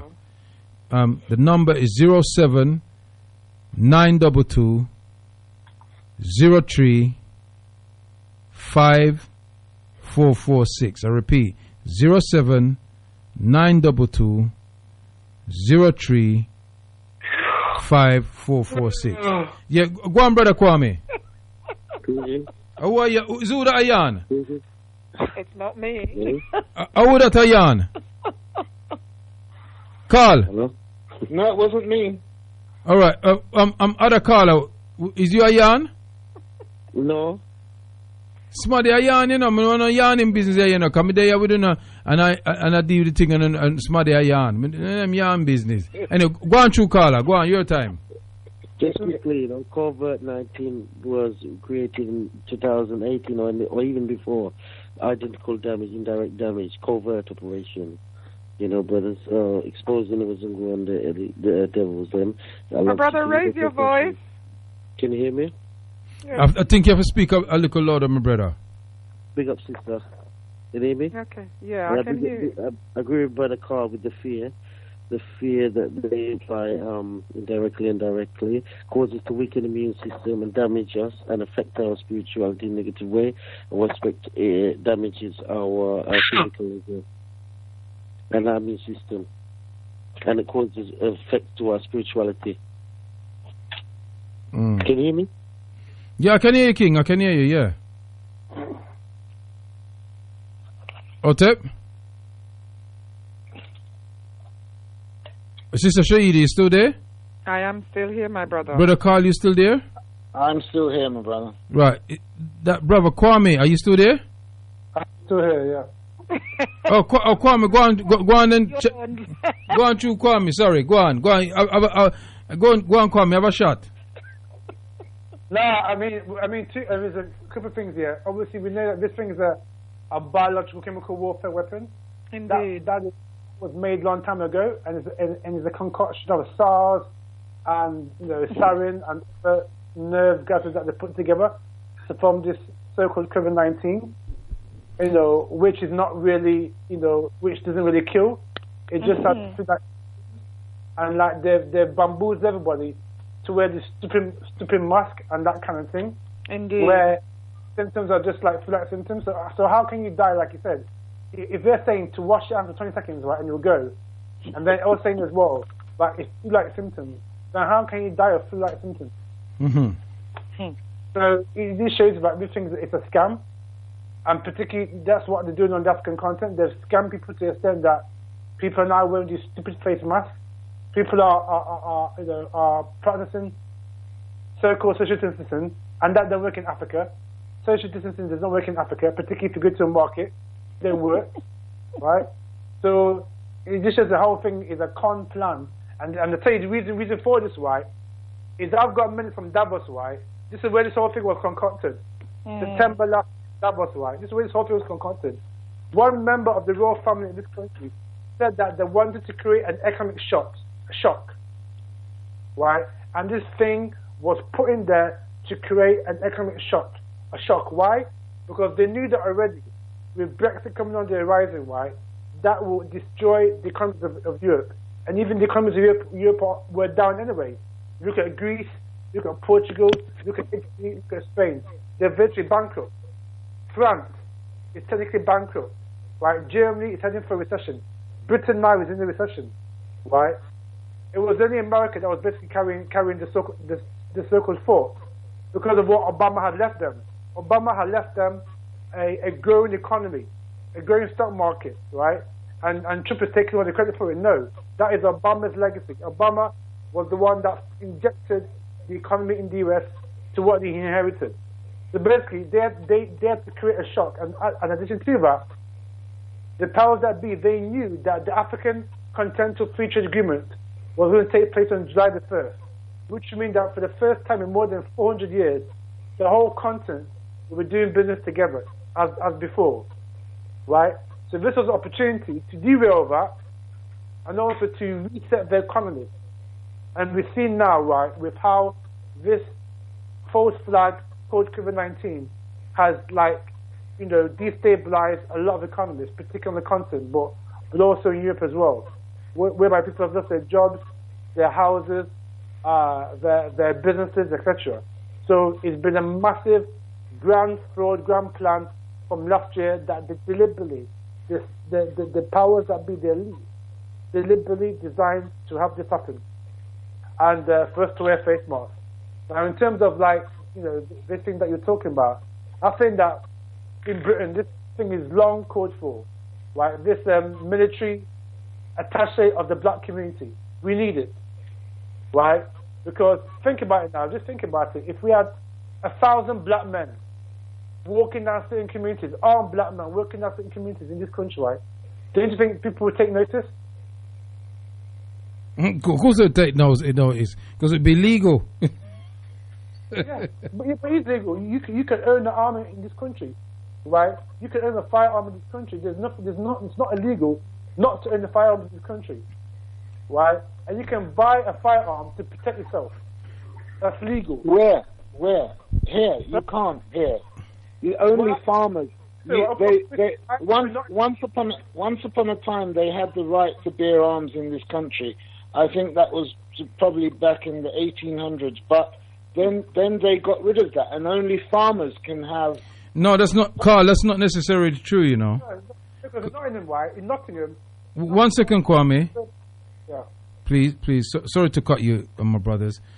Carl, that's not necessarily true. You can join a gun club in this country. Yeah. And you can own a gun, but you can't have if you've got a criminal record, you can't. Okay. And the gun's got to be you got to have like a safe, and the gun it's got to be bolted to the ground, and the gun's got to be in there, and the bullets has got not being there. In this country, you can. Okay, all right. So let me just. But I don't know if they could have changed that, look, because I know a couple of men who was part of a gun club, because they had a place down in Waterloo, underneath Waterloo there, a gun range. We could go and shoot down there. Okay, so the difference with that and what's in America they have the right to bear arms. Yes, they do, yeah. So they have the right to carry it and carry it on display as well. Whereas that right... No, that's only in certain states, not all the states. It's only certain states that they can... in their constitution. No, yeah, but listen to what I'm saying to you, brother. The right to bear arms is in their constitution. Yeah, but so in some states you're not allowed to carry your arms openly. Okay, right, okay. In some states. Okay. You're going, Sister Shaida? Yeah, we can hear you. I just would like to ask this question. Why is it that Britain holds the biggest arm fairs in this country? They hold it 3 times a year. So what is the arm fairs? What is that about? It's about them selling arms. I think they're the 3rd or 2nd largest seller of arms in the world. It's about selling arms. Okay, it's about selling arms. So, you're saying they can sell arms to other people, but people in this country aren't allowed to own arms. That's right. That's interesting. Yeah, that's right. But we know the British are hypocrites, isn't it? Indeed. There's nothing new. My point. They're hypocrites. Yeah, brother Kwame, go and continue, my brother. Yeah, I mean, I just wanted to add that there is a gun shop in Nottingham, right, not far from one of our areas that used to have a lot of trouble. I mean, when I'm in trouble, I'm talking about quote-unquote so-called gang violence, right? That shop has been open in Nottingham for the best part of 20 years, and that shop is still there, and that openly sells arms. I could go into that shop and buy a gun tomorrow, right, and no one will bat an eyelid, right, and I can get a certificate and own that gun. I don't think there's anywhere in London like that, though. There used to be. There used to be a place in Catford. Oh, But right. in Nottingham, the gun shop that I know of, that I can go out and buy a gun like buy them. Yeah. Yeah, my come on Nottingham then. Go and buy one tomorrow. I'll give you the money. Go and buy one tomorrow. I'll give you the money. But basically, right, we need a black group that's prepared to arm the streets. I mean, we do. When I mean we have a group in Nottingham, right? There's about 50 black men, right, that we do combat training, right, in the shires, that's in the sticks in Nottingham. Why are you revealing what you're doing? Huh? You know, for reveal them something, there, man. I'm just saying we do combat training. That's it. Yeah, but you know, for real, don't reveal where you do it. Just say you do it. Yeah. So you bring them 50 man down upon the first of Messiah. Indeed. Yeah, it's no use we doing combat training, and when we need we no dead. What's the point of that? Bring them 50 man down. I'll pay the coach trip. Yeah, bring them 50 man down, Kwame. If we not do combat training, because only you one come, you must be the 50 man. We'll get them organised. We'll get some organised ones. Get them to come down. And even on that, right, there's going to be a roundtable discussion in Nottingham. I think it's either this week or next week about reparations. And there's some people there's on the panel. There's going to be some people that are for, like myself, and there's some people that are going to be against reparations. So that'd be quite an interesting, panel discussion. Mm-hmm. And that will help. We try and get some people down from Nottingham to London on the first Messiah as well. All right. All right then. Well, listen. Look, you know, I'm going to be wrapping up at 1. You know. Okay. Yeah. So I'm going to give out the number. I'm going to give out the 43. The number 0207 193 0174.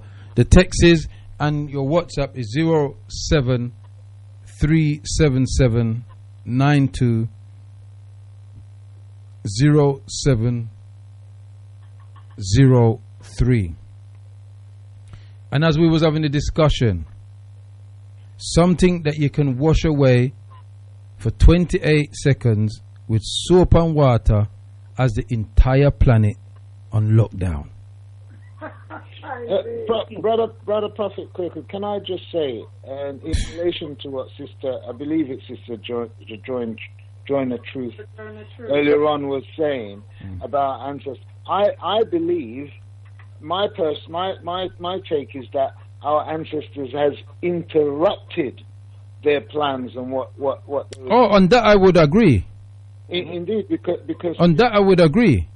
Precisely, because since George Floyd's death, everything changed. Where we were on lockdown, that brought, even if we accept that the group that came out and marching and so on is funded and so on and so forth. Mm-hmm. Nonetheless, remember a few weeks before there were protests, anti-lockdown protests taking place in Hyde Park and things like that, and they just went and locked down those protests. Yes, that's right. In fact, they arrested a sister that we knew as well.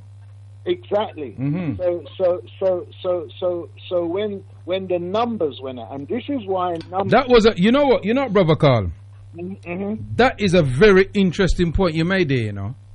Mm-hmm. That was a very interesting point because yes, there were lockdown march, and they arrested a sister we know personally up there. Yeah. Yes. and saying, you know, this it's illegal, it's and so on and so forth. When there's nobody even got threatened. I was at one of the BLM, and this is another good idea as well, which you just read out from the text about taking ownership of the BLM and calling it Black Liberation Movement. And the same BLM would be reeling off everyone's lips, or their lips, if you like. But we have taken ownership of that, and you. Because right now, there is a momentum. There is a wind blowing in the direction we want it to be blowing in. And we need to put fuel behind that wind and make sure that, you know, so it is absolutely crucial. It cannot be said enough how much and how important numbers are on the first of Messiah. And if we have the numbers, if we have the sufficient numbers, that day we can become the most organized, visible sight out there on the streets of London, because we can have, whilst conducting a march to Parliament Square and back again, we can still take over Brixton and keep Brixton on lockdown for the entire day, and so on and so forth. If we have the numbers, it can be. If we have the numbers, it's a numbers game. All right. Yeah, caller. You, brother Huey. Yeah, brother, you were going on. And peace profound. Greetings and peace profound. Positive vibrations for positive solutions. Black power. Black power. Greetings. Greetings, my brother. Yeah, so I'm really echoing what Brother Carl is saying, because this BLM is like the train, the intercity train that was traveling from London to Birmingham, and it's traveling at a fast rate at the moment. And what we need to do is get on board, but control the narrative. You see what I'm saying? So I know that at the first of Messiah, I know that you as a committee, you as an organization, you invite others that may not be totally on board with reparations, but you've got unions there, and you've got a section where we can invite Black Lives Matter to join in on that section of the actual reparations march. I don't see no reason for them not to be there, but I feel that we need to control the narrative from now, because politically, the way that it's looking, we can actually take over London based on a Black Lives Matter vote. And that's why Labour is getting frightened and Conservatives are getting frightened, because it's going to split the vote down the middle. And somebody's going to lose power. So we've got to keep this in the center of our mind, because the Labour Party are thinking, all right, we've got Black Lives Matter in our corner. But no, they haven't. We need to change that narrative. And if we listen to how Malcolm preached in the 60s, he said we must control the politicians in our neighborhood. And we've never ever done that. No. We must control the politics in our area. Yeah. And if you listen to Claude Anderson, he said first and foremost, the first law or the first flaw is that we need to support our businesses and get our finance together. He said the second flaw is that we need to then buy and lease our politicians, because we got the money, so we buy them. And then once we buy them, the third flaw is that we then tell them what to do in regards to changing legislation and laws, which is the courts, the judges, the police. We buy them to make them change that. Then when you go up to the fourth floor now, I forgot what the fourth floor was. The fourth floor was dealing with education. Or no, sorry, the fourth floor was dealing with media. He said that you use the money from the first floor to pay for the fourth floor. Because once we got the money, we can then have our media that controls the narrative, because we ain't got no money. Well, we've got money, but we're not utilizing it to control the media that is run by what the politicians say and what by the money people say, the business people. And then the fifth floor now is educating the masses of our people. So there's 5 floors that we have to understand. But the first flaw is that these guys have got some money. So we need to use some of that money so we can buy them politicians or put in our politicians that we run and control.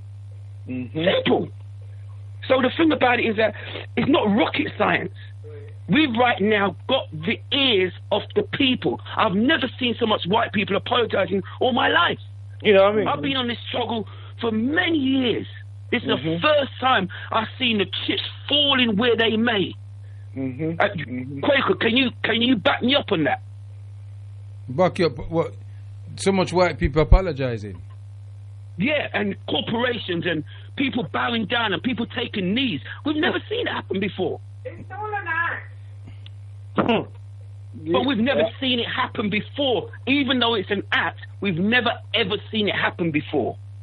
It's happening now because people are taking note. People are taking note. Yes. See, the thing is, for me, I got a different issue with that. See, there's always that issue, you see, because through the whole of them in them look funny mix-up business, yeah? This is why you see so much of them are come out and say certain things. And I'm not one of those persons that think that every single gringo is evil. Yeah? I'm not really one of them, you know. You over some say, but there's not enough good ones. And they're never really in the positions of power to really make any kind of changes. I agree. You over some saying to you. And even if they do, there's always an ulterior motive. There's always something that comes with it. You know, even if you're going to work with them, there's something. You know, they speak with fart tongues, and you have to be very, very careful of them. Yeah, you understand what I say? But that's not saying. You see what it is, brother Quaker? Can I finish, please, beloved? We as a people. Yeah. We're too Chairman. attached to white folk. Chairman, can you hear me, Chairman? Yeah, I can hear you. Yeah. I just wanted to finish my point. Yeah. Sorry. That yes, I've never seen all of this before. We haven't seen it in our lifetime, but you know, it's not saying that they're over the centuries and things like that there haven't been, you know, white people that were sympathetic to our cause. It's just that they've never been in that position of power to make a change. Not enough of them. Do you understand what I'm saying? So I'm not looking for them to be my salvation. They weren't our salvation when we were fighting in the trenches in all the different islands in the Caribbean and in the Americas. They weren't there. They weren't fighting with us when we was, you know, in Haiti. You understand what I'm saying? No, they was according to the Haitian film. They was. No, they used us. They tried to use it. The Spanish tried to use the Africans so that the French didn't get control. The French tried to do it, and so did the British, and none of them won. Yeah. You understand? They weren't doing it because they wanted to help us. They were doing it because they were fighting over the richest real estate on the planet at the time. And each of them wanted to control it, but the Africans knew that. So the Africans played upon their greed, because them greedy. Them is a greedy set of people. You see them chop down the tree. Look, is them a chop down the whole of the tree? Them down in the Amazon, you know.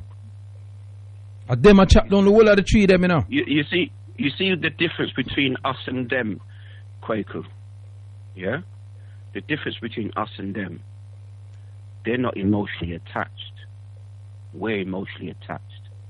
We've never ever been able to separate from the Labour Party. Look. I don't want to get into none of this party. I'm not gonna get into but Labour Party, because me know enough black people vote for and blows and skirt conservative. We are talking about attached. Some of them all vote for National Front. We're mostly attached to the church. We're mostly attached to the mosque. Yeah, if you say that to me now, yeah, that makes sense. You understand? So what I'm saying is that whatever we do as a race, we're emotionally attached. These guys are not emotionally attached, so they can switch off at any time. Yeah, you understand? Right, Brother Huey. They can switch off. They can switch off any. Sister Shaida come in. Let me land, man. Well, and Sister Shaida want to agree with you with something. What are you getting so ignorant for? No, because me never finished. No, but Sister Shaida wants to agree with something you said. That's all. Make the sister say something. My point, you see, that's why I wanted to land. Yeah, Carry on. go on, Sister Shaida. Just agree with him and make him land. Carry on. I don't want to make him forget his point. Go on. Come in like you throw your dummy out of the because of this now, that's why I have to rise up my brother from the NFAC, because he's not being emotionally attached. He's serious. He actually does not want anything to do with Black Lives Matter, because he's saying that he ain't singing, he ain't marching, he's not doing none of that stuff. They just come to protect black people with their constitutional laws that they have. And this is what the Panthers did back in the day. This is what the Deacons of Defence did back in the day. What he did, we never got emotionally attacked. We knew we had a right to defend our community, and that's what we did. If white folk want to jump on board and they were sincere, they could come. But I've not seen any white people like John Brown. There hasn't been no white people since the last 100 years, 200 years like John Brown that took up arms and led a rebellion. So when we start getting some white people like that, then I can say, yeah, there's some progress being made. But how many John Browns are there? Very far and few. That was what I wanted to land on. As Sister Soldier said, you show me a good white person, then they will be able to do something about what is happening to us.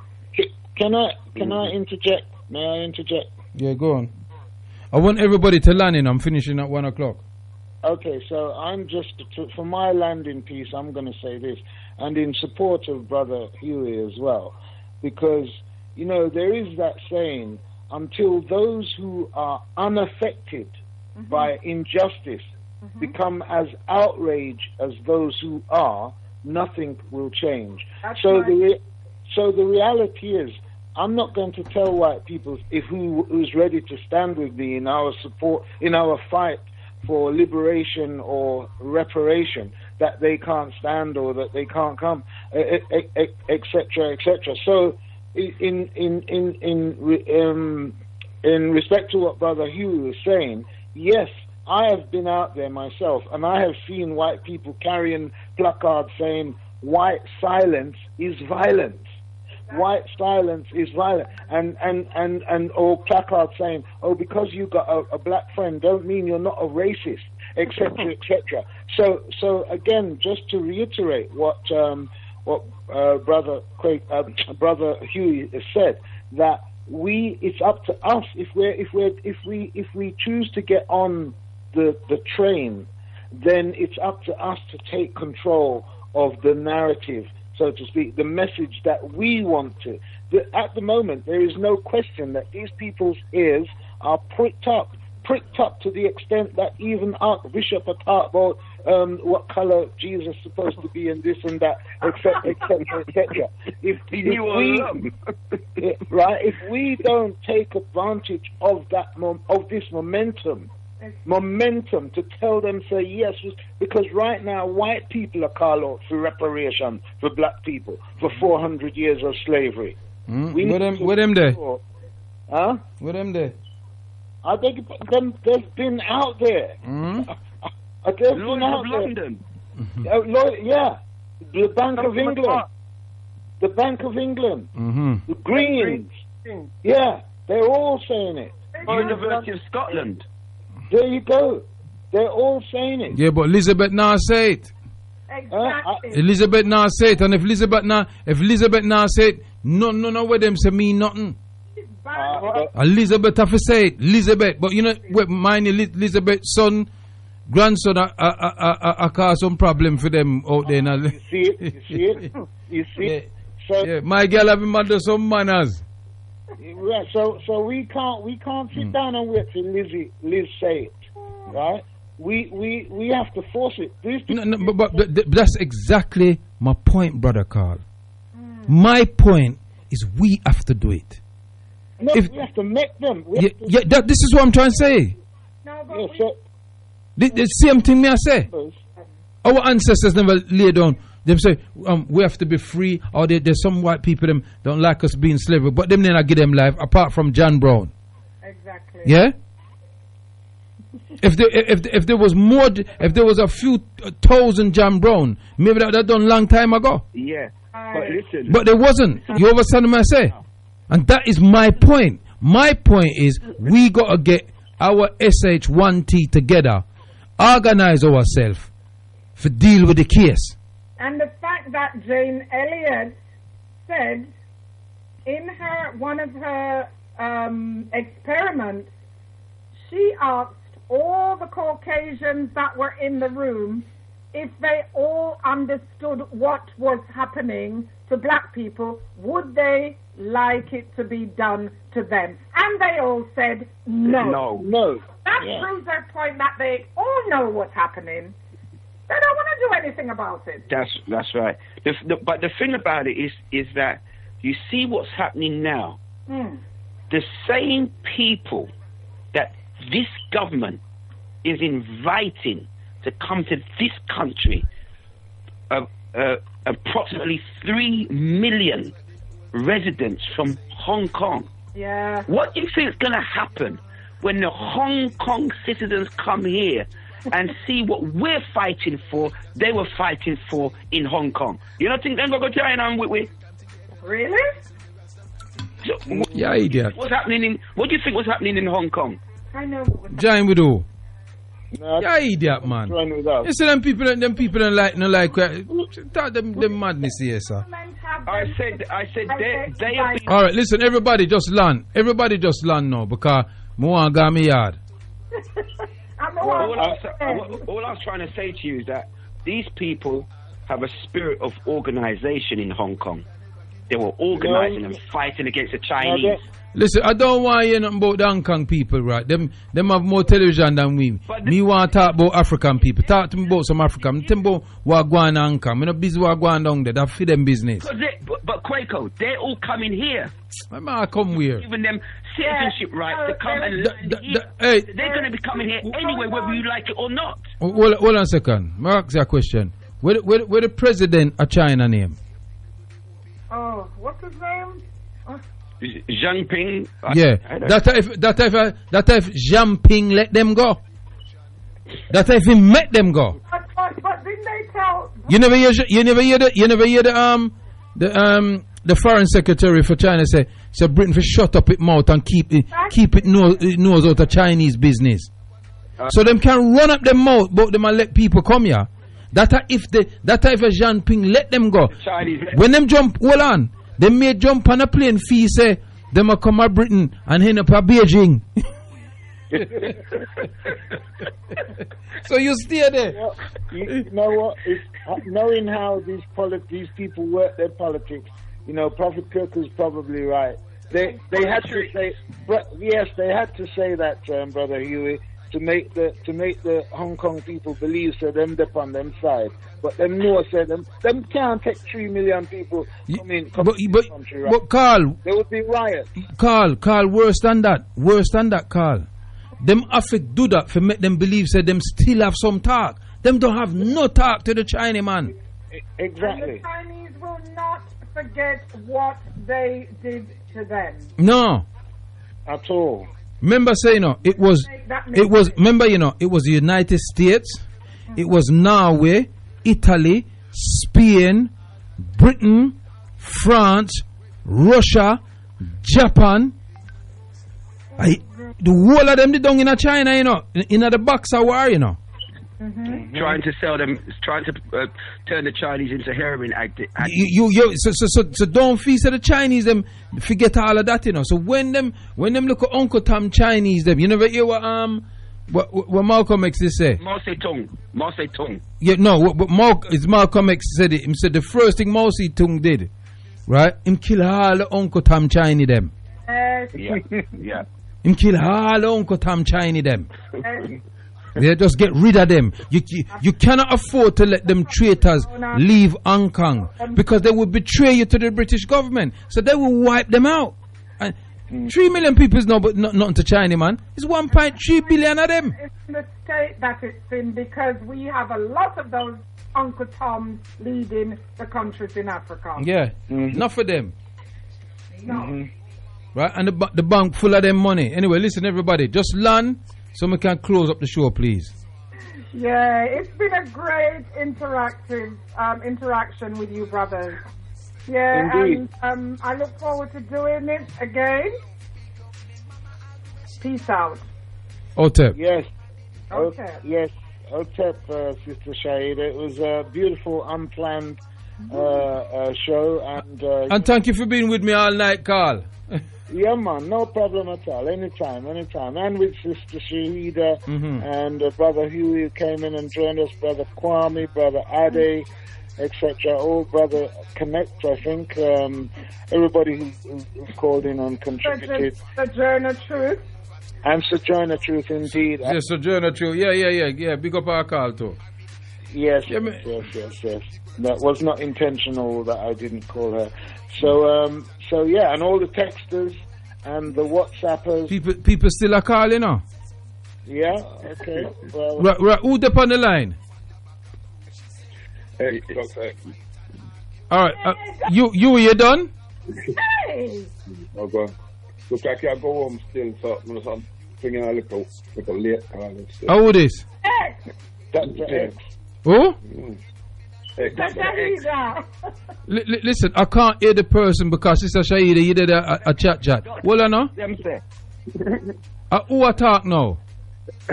You. No, you say you land. Come off of the line, man. I'm landed. No, you land, man. Come off of the line, man. I'm done with you now. Land. Only the land. Come off of the line, you, man. You don't say your thing, man. All right, me come off of the line.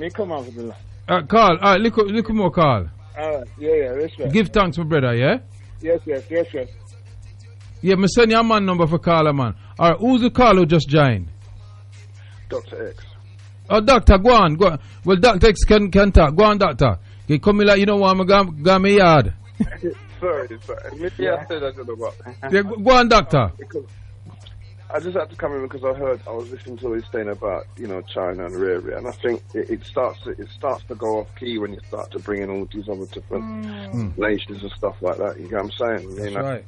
We seem to always like to co-opt other nations in when we're trying to do a thing and bring them in as a part of, like, let's look at where them did do and where.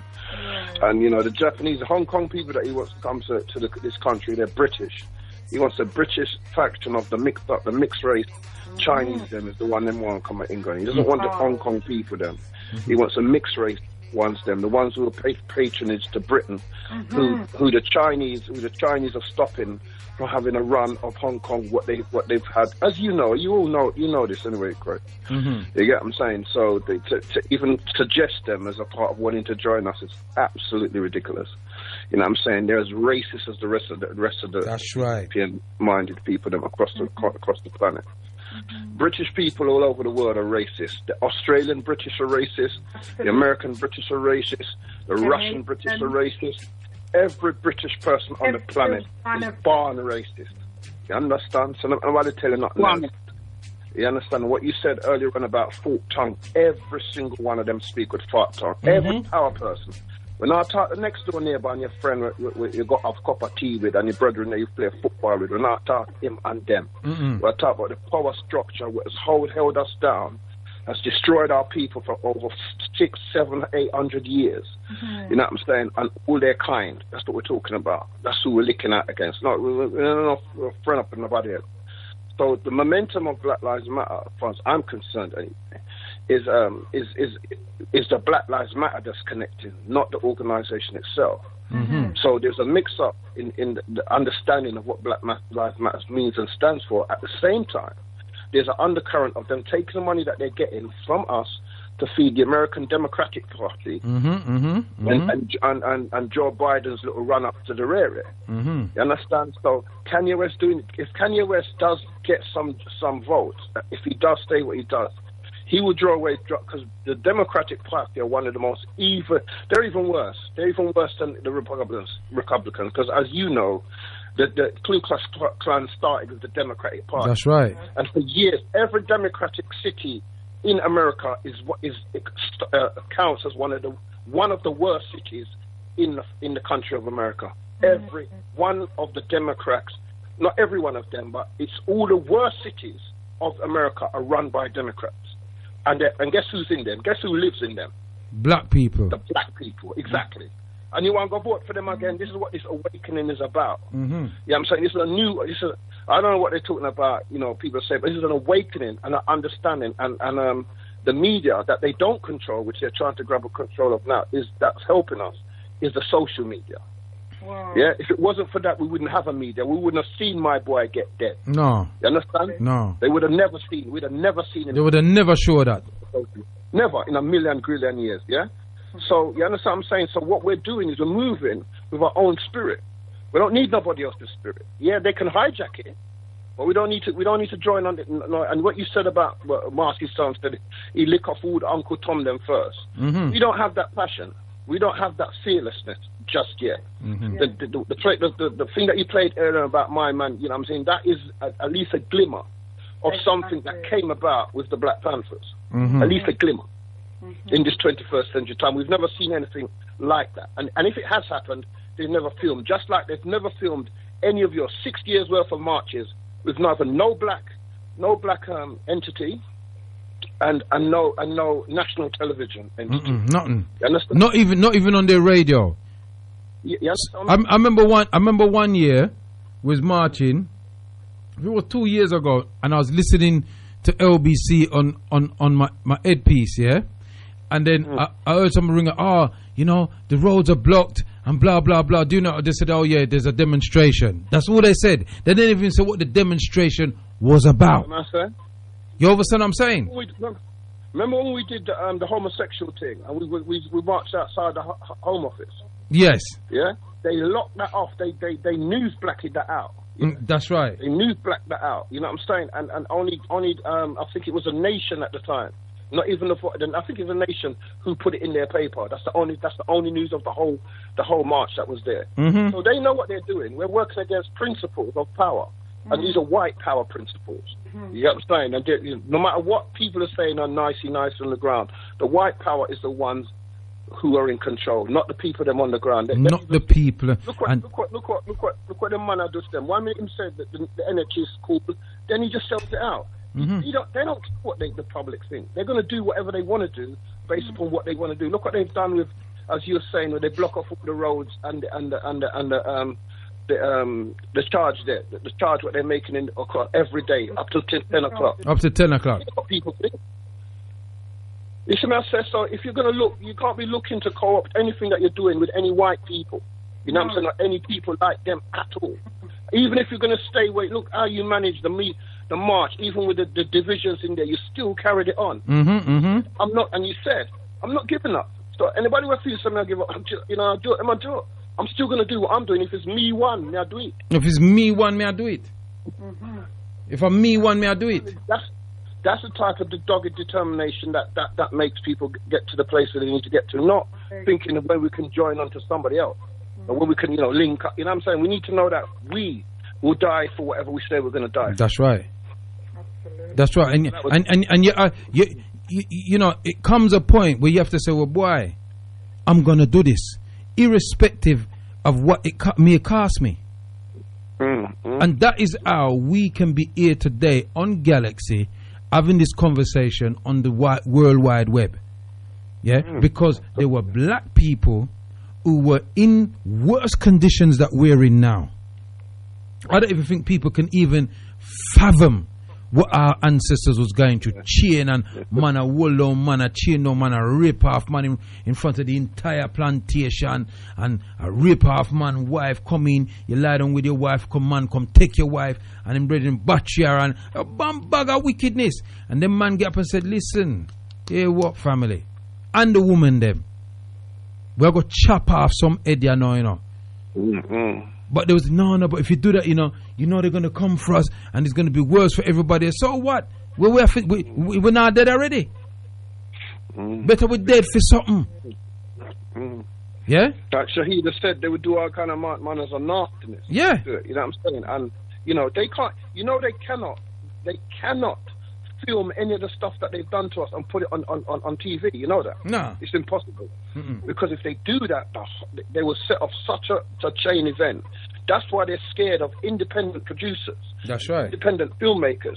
And they won't finance them. Because you have the right to make that film exactly how it went down. And they cannot afford to see a film like that. That's worse than some of their horror films. What happened when Roots came on? You took the words out of my... Because I was going to say that, but I just wanted X to finish it, though. Go on. Exactly. And that was... And we were at school... X, remember, we were at school them day there. School, yeah. I remember that to shut my school for a week. You see me out there? Because remember when the teacher them talked to, we said to teachers, "What, you think this is Roots?" That's what was happening. Fight a gun, we have bust up white boy in a school. Oh, I remember on the road it was happening as well. Like we were just waylating them and just bullying them and take away them things and beat them. Yeah, beat them up and all them things. It created problems. It had a reverse effect than what they thought it was going to have. Yeah, exactly. Yeah. Like, no, you see, they won't finance. They will finance 12 years of slaves and all these ones that are going to be, like, you know, partial to their side of the story. They remake My Girl and create this unbelievable guy, something long. You know what I'm saying? To something that wasn't even in the narrative of the story to make white people look good in other story. Are you talking Arab Tubman? Yeah, in Harriet Tubman. That film there just made me sick, mate. BB Long or whatever, the makeup name of one of the brother them. Yeah. You understand? That never even happened. Exactly. You know? As long as they can come out shining, they will finance it. That's why they finance everything that they do, even with Django. Yeah? The white man's got to be the savior. Yeah. And that was the closest to the most rebellious movie I've ever seen. The closest. Imagine, yeah. So because remember, before they did everything they did, they owned the media. I always have to say that white man controlled everything. So you remember, even Martin Luther King's speech, white man edited that. Yeah, wouldn't let him do the speech without first editing it. Yeah. So whenever they talk about the great Martin Luther King speech, and also white people suffering from certain things, because they never want full blown riot on them things. You understand what I'm saying? So we're always at the beck and call of them. So the moment you get a chance to draw away from them, don't join back to them. Don't be co-opting them. Listen, look. It makes no beans to me whether 3 million or 10 million at the Chinese man them coming. I got issues with them too. Absolutely. You understand? So, me no want none of them fees so them a get off of the hook, you know. Every one of them, you know, who dishonor we, you know, and dishonor we ancestors, you know. Yeah, them a go pay in a this life or the next. Children, they're the mixed race. So again, show you that? No, like you said, they're the mixed race children that are sovereigns of Britain. So they're not real Chinese. They're Peter Chung and Jimmy Wang and David Lee and them boy there. They're not, all right. Listen, family. Am I allowed to go home to my family? You know how this thing goes, bro. But sorry, I had to just come in there. I wasn't coming, you know, but I said, no, man, you have to come in, man. You have to talk, but you know, now come in. You so much pricky, man. You know, must have to talk. These, not just 2 hours. Excellent show, brother. Sister Shaida. Yes. Go on to your bed. My bed. All right then, family, give thanks, yeah. I got to go. My work come on in, you know. Yeah, I have a job I do a morning, so I forgot. But any last words you want to say before I go? Quickly, just a point of correction before you go, yeah. When the texters wrote in, or the WhatsApp person wrote in about BLM stands for Black Liberation Movement, yeah. Black what? Yeah. Yeah. You said we had that organization before. The current name was Black Liberation Front, BLF, yeah? No. I'm not talking here, you know. Where you talking? They're the organization like that in the States. Black Liberation Movement. Long time ago. So you meant the one in this country? No, it was Black United Front. Yeah, Black United. Yeah, Black United Front. You're talking. What, in this country? Yeah. There was an organization called the Black United Front. Yeah, but there was Black Liberation Front in this country as well. I didn't know about that. You've Africated me. Grassroots Storefront was a part of them. Well, you've just Africated me on that. Okay. Give thanks.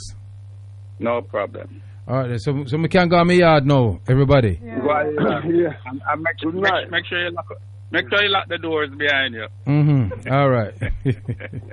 Respect for that. Yeah. I'll chat with you, yeah? Yeah, definitely. Otep. Yeah, ma. Sister Shida. Otep. Buvare. Otep. All right. Well, I just want to give thanks unto everybody that contributed to the show. It's 22 minutes past the hours of 1 a.m. And I want to give honor to the ancestors for giving me the strength to run the show this evening. I want to say Badasi to the management for giving me the opportunity to come here and hear my views. And even though we disagree, I don't want anybody leave with any kind of bad vibes. I know that the sisters, Sister whomever, had a bit of a shouting thing going on, but we have to exercise discipline when we're having a conversation and realize that people around the world is listening to us, and we want them to hear what we have to say as well. So you don't have to agree with me. I don't expect everybody to agree with me. I've got my opinions and you have yours, and somewhere along the line we'll meet. But what we all have in common as Africans that call up in this show and that sit down and is tuning in and listening to the show, that we want the total liberation of our people globally. Anywhere we're on the planet. Yeah? We have to move without no hindrance. See? So, I'm going to read out these last few texts. And then once I read out these last few texts, I will be on my way home. And I've enjoyed the show. It was a very good show. I enjoyed the show immensely. I did enjoy it. And thank you for being with me, brother Carl, Sister Shaida, Sister whomever. I'm Chairman, Dr. X, Kwame, Ade, the other Kwame. Who else me forget? Let me remember. Well, I'm just read his last text then. Prophet, your family good. You don't want to go away. Oh God. Run class prophet, classrooms hot. Otep prophet, full join the show. Just to let you know, I just received a notification that your show from last week, 11th of the 6th, 20, was uploaded on YouTube. Thanks to Burchak. Look up, it says, what is it? Look up Mr. Clean 225. So look up Mr. Clean 225 on YouTube and it should be on there. Thank you very much. Rise up to the Sister Shaida and Brother Carl. Give thanks. I got to remember that in a second. I can look at. Bless up, Prophet. Mr. First hour of your class. Rise up. Let's want to read out these texts here before we leave, yeah? Right, and then it says, good show, Prophet, Ashe. And that's from Orlando in United States of the Americas. And the last text from the Gloucester family is great show. Well, I've enjoyed the show, and I'll be back here on Sunday, 6 p.m. to 8 p.m. a shorter show, but I'll be throwing the fire same way. I just want to say to African people around the world, You're African before you're anything else. I know there are people who are going to talk about the terminology African, and we can get into all of that. But we know we're talking about 11.24 million square miles of real estate on the planet, the richest real estate in the earth. We as Africans have to find a way to work together, because we are not together. Our enemies are coming into the motherland. They're stealing our resources. They're making all their pretty phones, from Samsung to Nokia to Ericsson to iPhone to all these other different things. They're making their 2.5 million pound cars with metals and cobalt and coltan that they get from Mama Africa. If we Africans are not strong enough to put aside our differences and allow these people to use the differences we have against each other to expand it, we will live in this perpetual state of limbo and ignorance and suffering. And our children then will be the victims. And they will not forgive us. So what we have to do is try to be strong, to meet halfway. That's all we can do. You've been in tune to the Nubian Forum, People's Talk Show, live here on GalaxyAfiwe.com. See? Tell the world that we are here and make them know, say, you know?